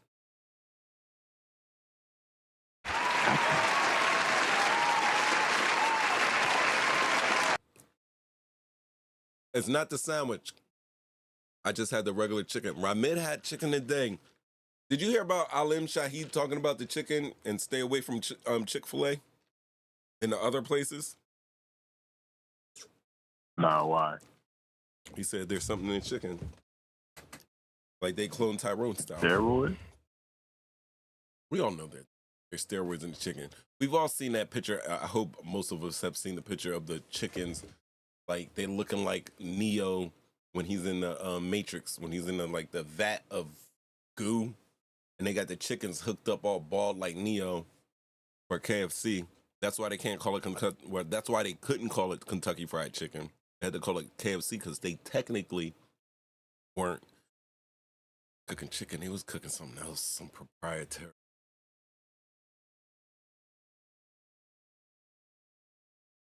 Souped That's up, what yeah. roided out, Roided out bird. Straight bird. Like they were being born without beat. Like whatever. Because it's all about the bottom line, like you said. And like I was saying earlier, like the casinos, like they're not going to suffer. The people that suffered were those people there for those 10 days who only have, 24 hours worth of vacation time this year. Shit like that. And you had to be miserable. You're going to Vegas to have a great time, and now you sacrifice time, money, because like you said, these guys didn't want to pay the insurance. They didn't want to pay the fee. They didn't want to pay the upgrade fee. No. And the They fact wanted is, the Norton antivirus version 1. they waited over 10 days. Like day 1, hour 1, the press is so bad. Like, you waited that long? In 10 days, you know how many to get the story straight. How many like shifts of tourists go in and out of all of those MGM owned facilities? That's dollars and cents walking in and out the door. That's what they was trying to protect. They got their money. You're But already. other than that, They figured out a way to keep it there. Trying to get their story straight for 9 of those days. They probably had their story straight after 5, actually, and Yeah. they just let it ride after that. I think some like Las Vegas big shot got on the phone like, listen to me, anonymous hacker. I'm gonna break your legs. Like he's like, buddy, like guys like laughing. He probably still has a revolver, and these guys are shooting with lasers. I don't know. Who do the Eagles got next? You think once they get the number, whatever you got to pay to get it back, that's an easy go. If it's that important to you, I told you, I've customer base that experienced it. I've experienced it. There's no way. And most of that, all the stuff that we had, we could have recovered it. We would have definitely recovered it. But the fact that people's personal information is involved, bro. This guy said he does not negotiate. The head of MGM said we don't negotiate. We got a couple million more credit cards gonna come in here the next 24 hours. Yeah. We'll protect those numbers. Yep, F these numbers. And I hope everybody who had a lousy time gets their compensation. Yo, I got you on the phone. Yo, what can you tell me about, we talked about the jet. We know about the jet. They found a class. They said it was flying inverted. And that's another thing about that's a lot of money. Because I was saying Diana Maurer, she's part of the government program and was basically saying from the GAO that like that plane is a decade behind schedule and it is over $183 billion over cost. You know what I mean? Now check this out. Yeah. It's a heavier plane. It has a lot more capabilities, but they had to add a ton of equipment just to, because the F-35 can lift like a Harrier. And basically, let me bring up a picture of this thing again. This is crazy. The jet. Right, you see the back at the tail where the jet engine is out the back. You see it's like the serrated edge. Rated. At the yeah, like right where the afterburners. Yeah. That like positions itself. It rotates down, kind of like the Harrier had both engines. That one, and it gives it lift. Like the big thing about this jet is the computer system. I mean, it's not the biggest, the fastest thing. It's very deadly. Really, when they started making it, it was a contract, and basically they did a competition in between the big four. I'm trying to think.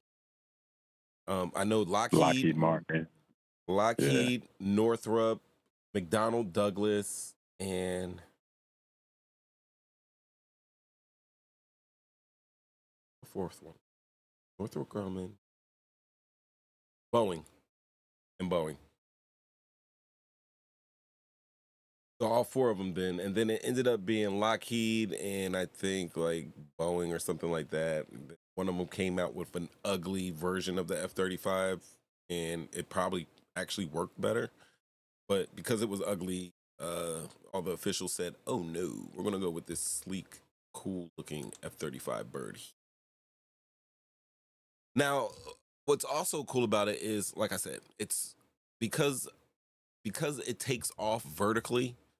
It's awesome capability, but what that does is it adds that extra weight and it makes it way slower. So you have the older pilots who flew, F-22s, F-16s and stuff like that, Top Gun type guys.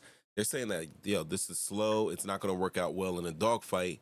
The newer guys who have trained on nothing but that, they don't know anything else. So they're like, I like it.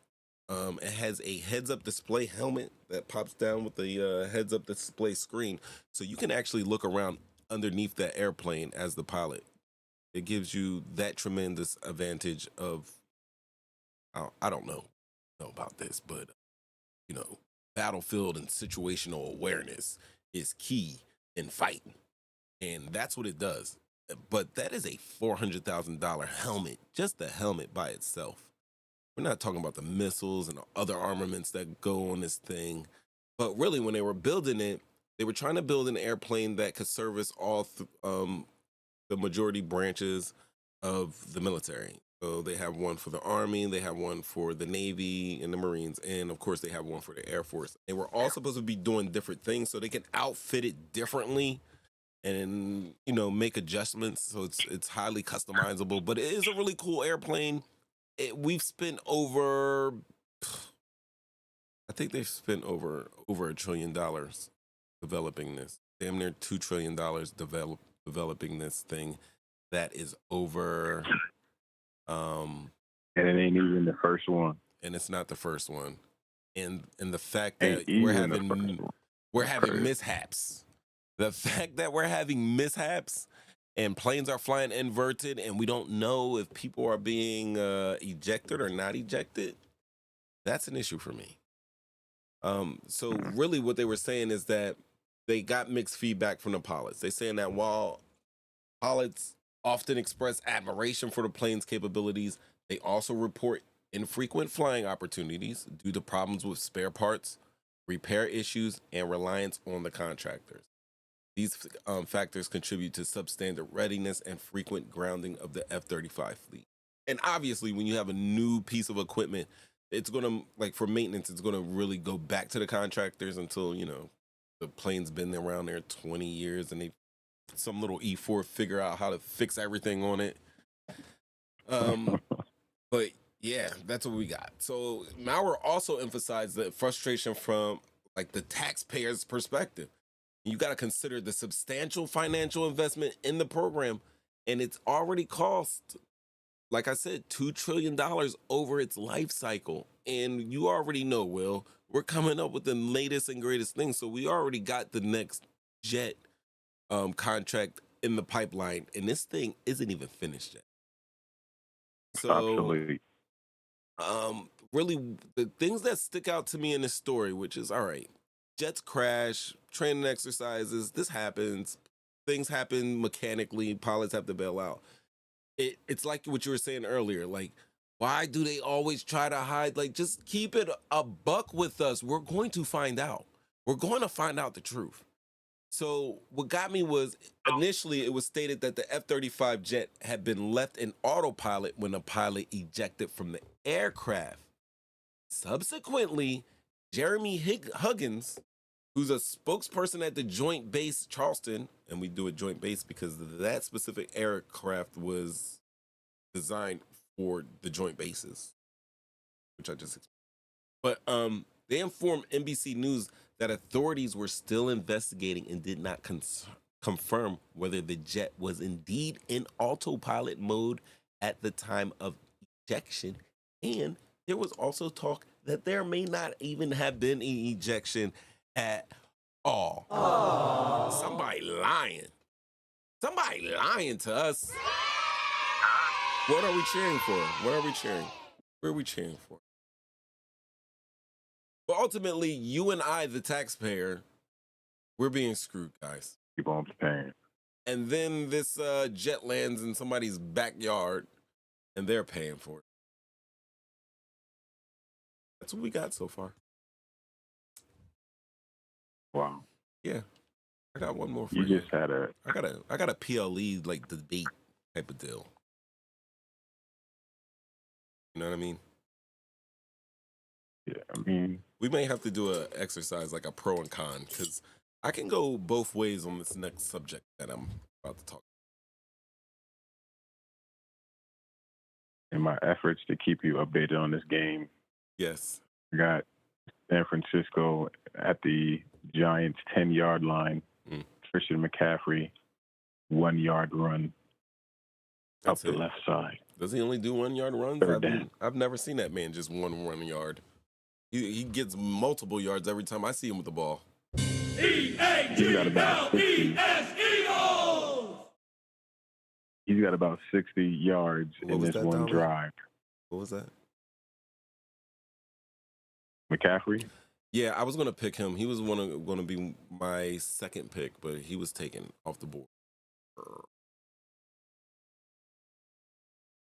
I'm not mad. These guys picked good. Like, if you watch my first show when we were talking about it, I told you who's going to win. I like Team Garza.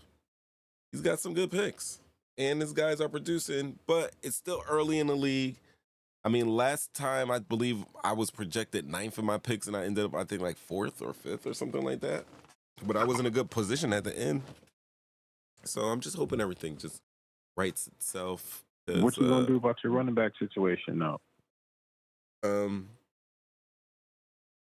So right now, I do see it pending. I will definitely give this transaction the full attention it deserves. I will also confer with the team back at the Hacienda, and I will let you know via text message. As you should. And I'm probably you're gonna get an emoji. It's gonna be a thumbs up or it's gonna be the middle finger. I'm sorry, the thumbs down. The thumbs down emoji. It's either gonna be the, or you might just get the shoulder shrug emoji. Right now, I'm gonna show San Francisco scored. So the score is San Francisco 10, Giants 13, Giants 3. 3, yeah. E-A-G-L-E-S Eagles! Niners, Giants 10-3. Cares. Team in the world is E-A-G-L-E-S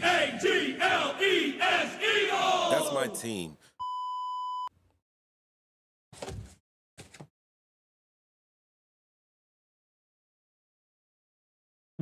Yeah, that's how I feel about that.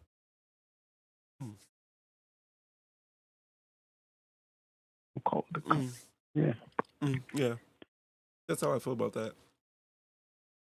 While I have you here, I know you called. I'm holding you hostage.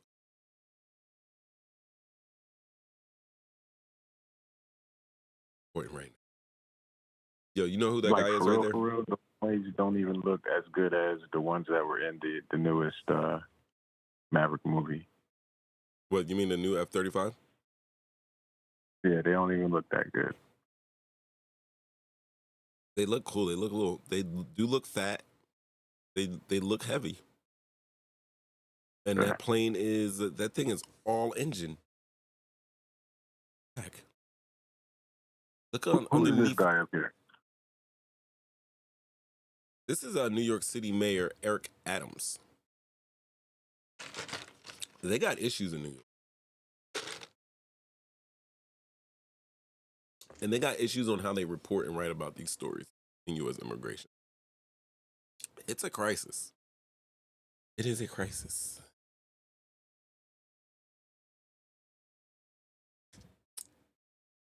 The Biden. What I mean, let them people come on. Listen, I gotta and me and Love was talking about this. Love, if you want to call in, by all means, please, because we're going back and forth. I got a problem because we already know it is New York. It was a city built by immigrants and migrants. It is a city accepting of immigrants, migrants. That's as far as it says on the poster. But it is a highly overpopulated place in New York. The city itself is. That's why we don't live there. Highly overpopulated, and they have migrants pouring in, around 10,000 migrants coming into New York per day.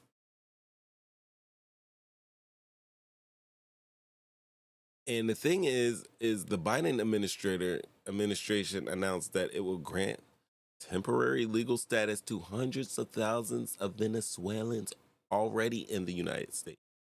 So it's a specific group, and it's going to make them eligible to work.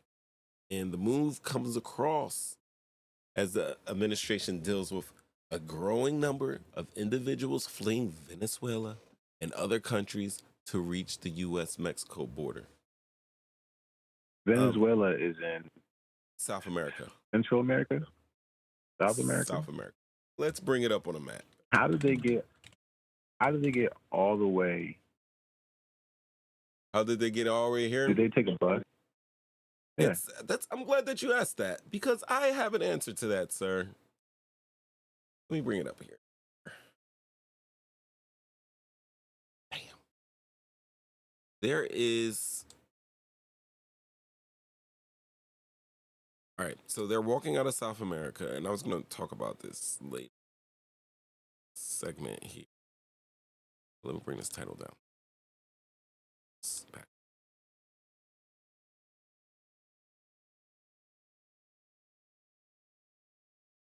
This is what they're crossing. There was I don't know, I think I was watching YouTube. I'm not YouTube. Netflix has a documentary regarding the migrants passing through South America. And there's little checkpoints.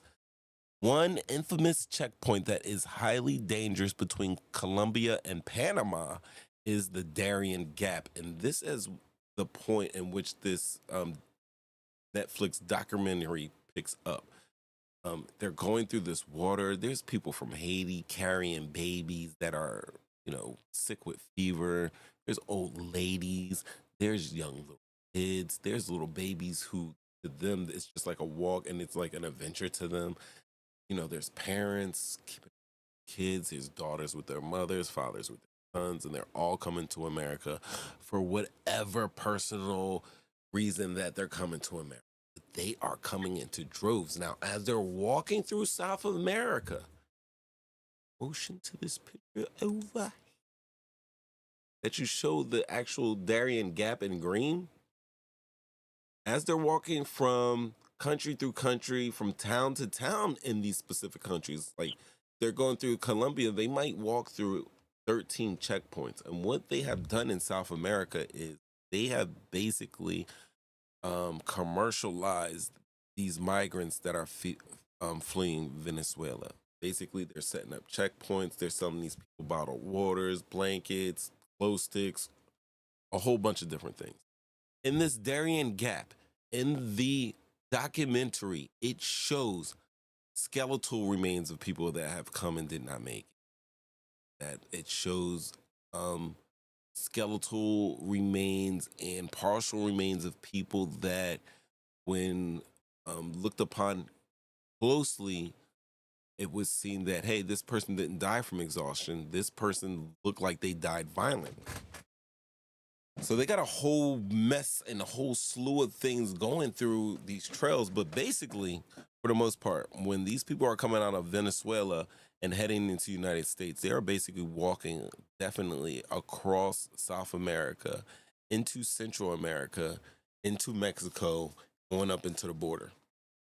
And they're basically going from town to town, going through these, being herded through checkpoints.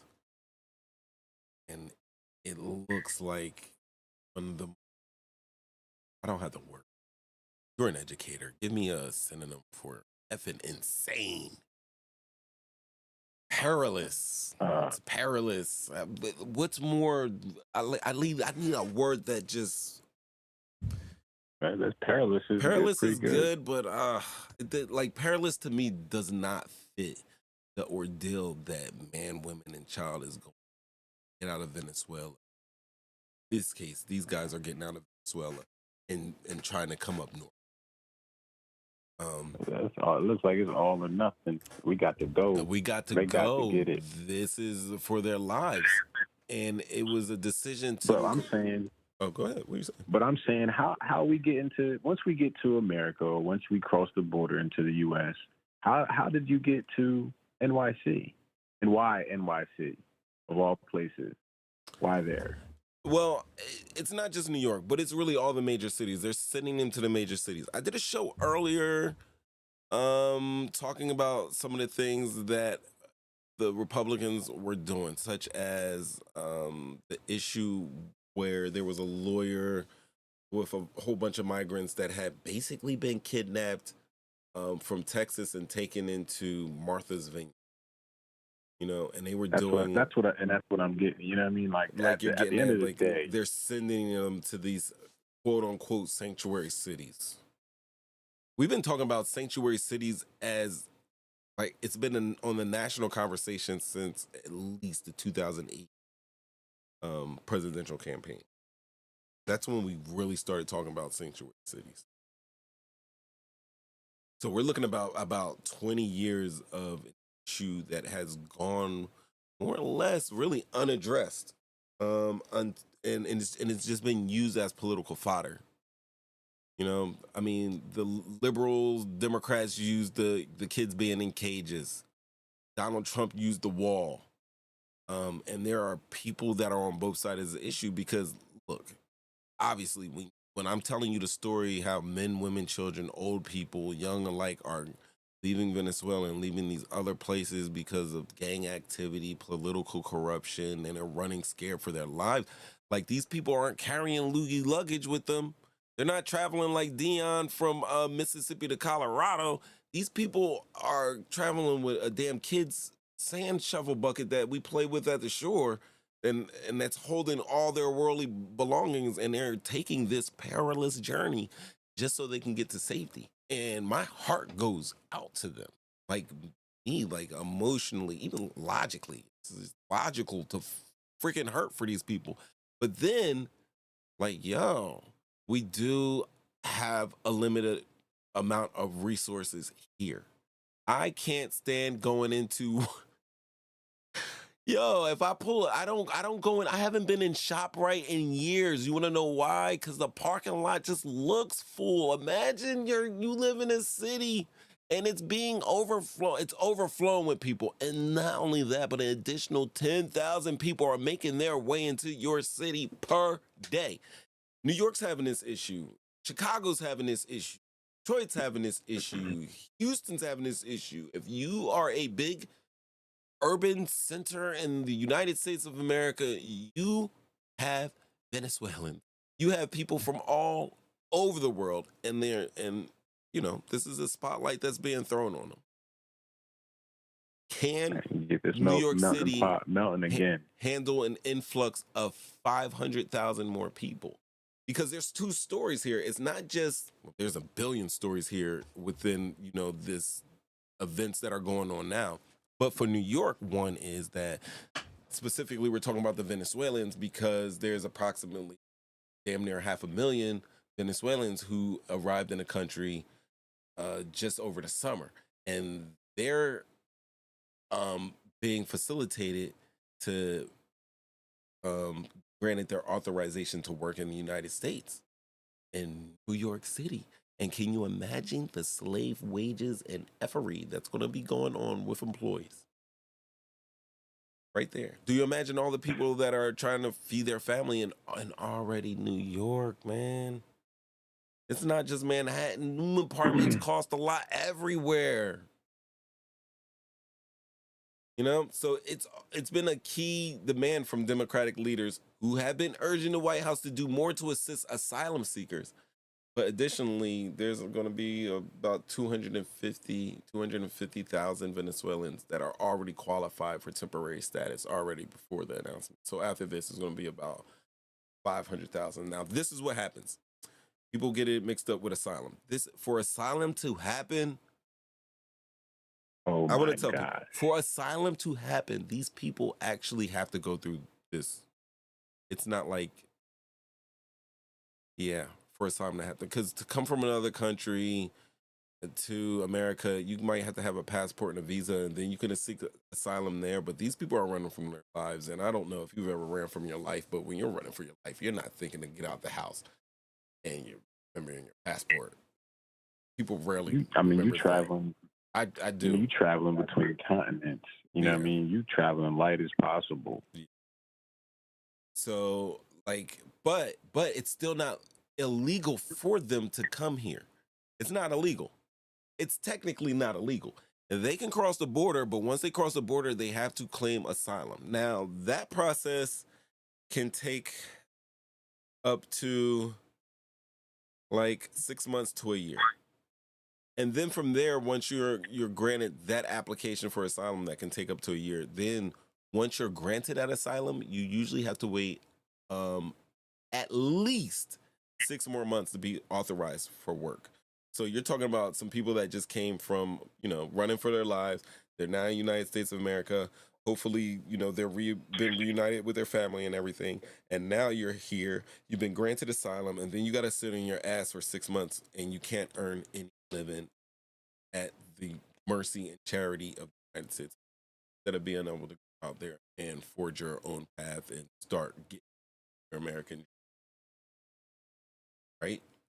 But then you're in New York City, you're already struggling, and now on top of that, you got 500,000 migrants that are coming to the hood because they're not going. These guys aren't going to Manhattan.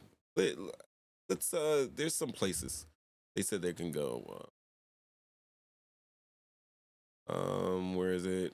The migrants on an island in the East River. Oh my God, let me show you pictures. They want to house them in the Creed. This is the Creedmoor Psychiatric Center. Now, I don't know if it's been under some, renovations or anything, but they want to house them in here. This shit looks straight out of Gotham. I believe Arkham Asylum is based off of this building, right? I mean, even on the outside where you can't even see the inside, it looks creepy. Look at those windows. Who did that architecture? It looked like something I drew in first grade. But look at this. Get a gander. Look at these Creedmoor pictures in here. Look at that asbestos. I'm just saying that's asbestos. I don't want to see dead rats. But yeah, he wants to house them in there, or he wants to house them over here in Randall Island. That piece of real estate. Oh, Jay-Z wish he could buy that right now. Ain't that right, Hove? Right. I mean, they got it. I mean, you have to. You now you have them in the city. I mean, now you have to provide a place, for them to lay their head. It may not be the best accommodations. They may be able to do better. They surely could do a whole lot worse. Right.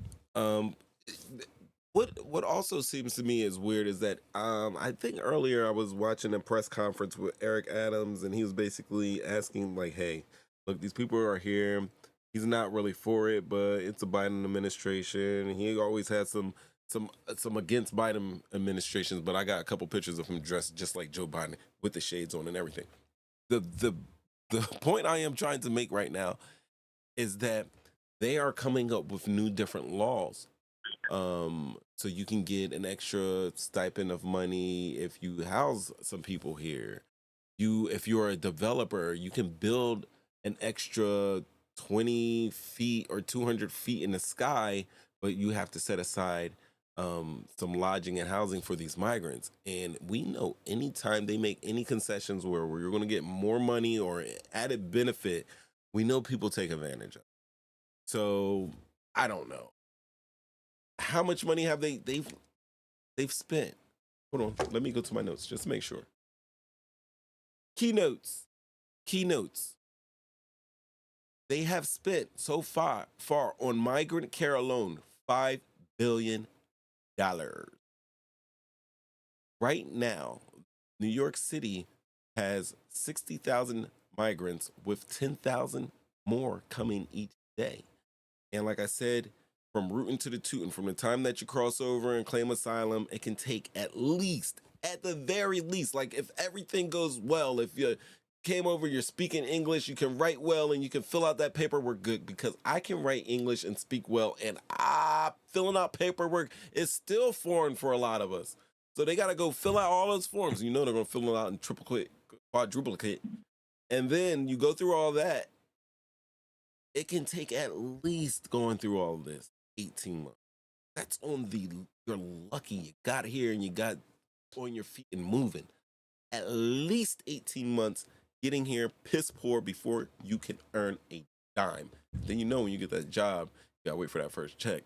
That shit, depending on how you got in on the pay scale, that could be another month before you see pay. Oh, it's good. It's good.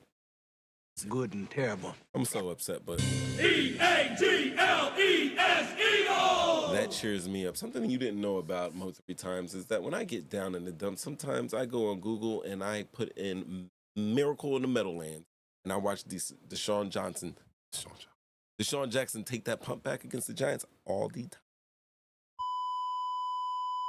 You heard. You didn't hear. You probably heard beats. As I was saying curse word. It is 17-3 San Francisco. We don't Giants even care. We don't even like 50 San Francisco. They was disrespectful to us in the playoffs.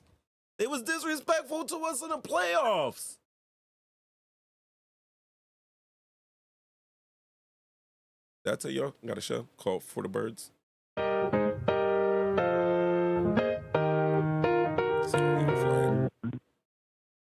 ain't still no logos or anything. That's all original artwork. Daniel Jones throwing the ball around a little bit. Daniel Jones. I like Daniel Jones because he reminds me of Eli Manning, and I like Eli Manning because he's a too. Yep.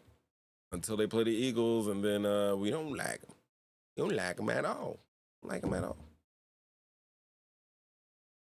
I asked you before when we played San Francisco. I think we play them in regular season, huh? Yeah, we got another. Let me give you a schedule real quick. All right, so that's what we did already. We played the Vikings. Next up, we have the Buccaneers Monday night. That's a nice break from Thursday the 14th to Monday the 25th. These guys should get it filled up. One thing I did notice, even though I'm going to give you the schedule, one thing I did notice is that we are bringing in cornerbacks. I don't think Avante's coming back, and Avante Maddox is such a big part to our team. But we put the Buccaneers followed by the Commanders on the 1st of October. Next, we play the Rams on the 8th. Then we see those Jets on the 15th. Play Dolphins on the 22nd. followed by the Commanders. Then the Cowboys on the 5th, the Chiefs on the 20th, the Bills on the 26th, and the 49ers, December 3rd.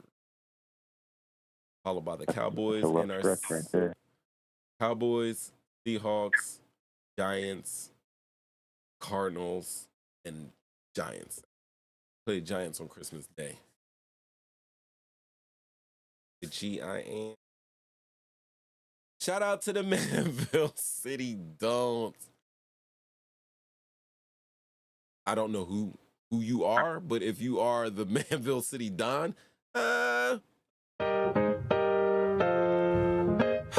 I gonna do this? I want to be humble, but I don't. Imagine these fingers shifted, transpose this one to the right, the left, and this one to the right, and that's the finger I want to use.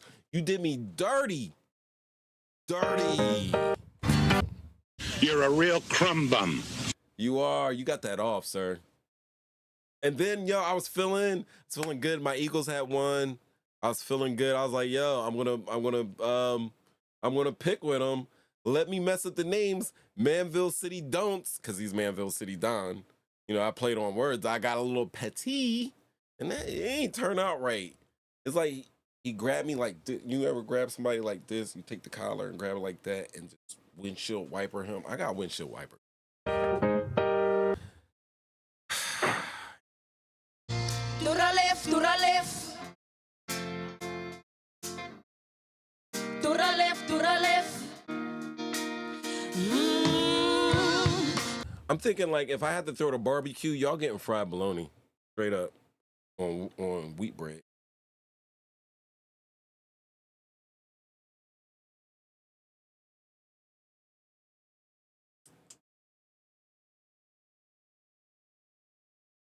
Big Murph.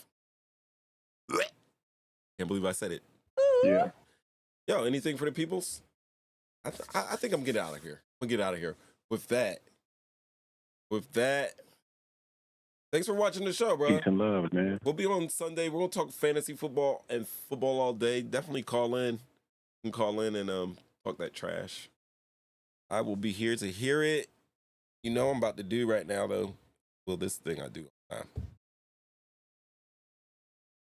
When it's over, I hit that trombone. That's what I do. Yo. Let it go, man. Yeah.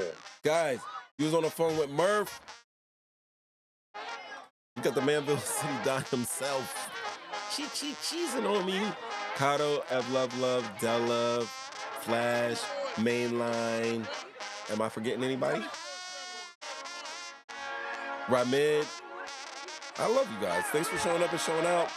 Oh, don't forget, when the Eagles play, we're going to be on 15 minutes before and 15 minutes after. That's 15 minutes before kickoff till the end of the game. And then all in between, we're going to talk football on For the Birds on Sundays. Right now, you are watching Talking Shit, Getting Clicks, original podcast, more specifically, the We episodes. Oh, yeah. And I got to wrap it up.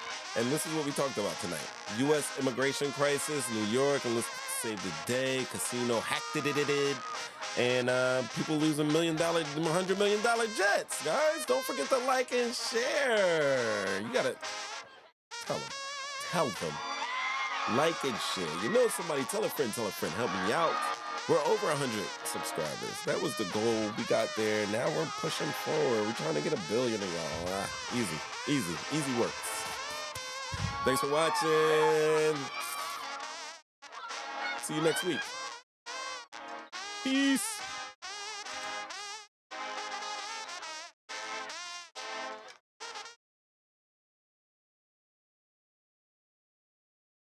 Yay! Stop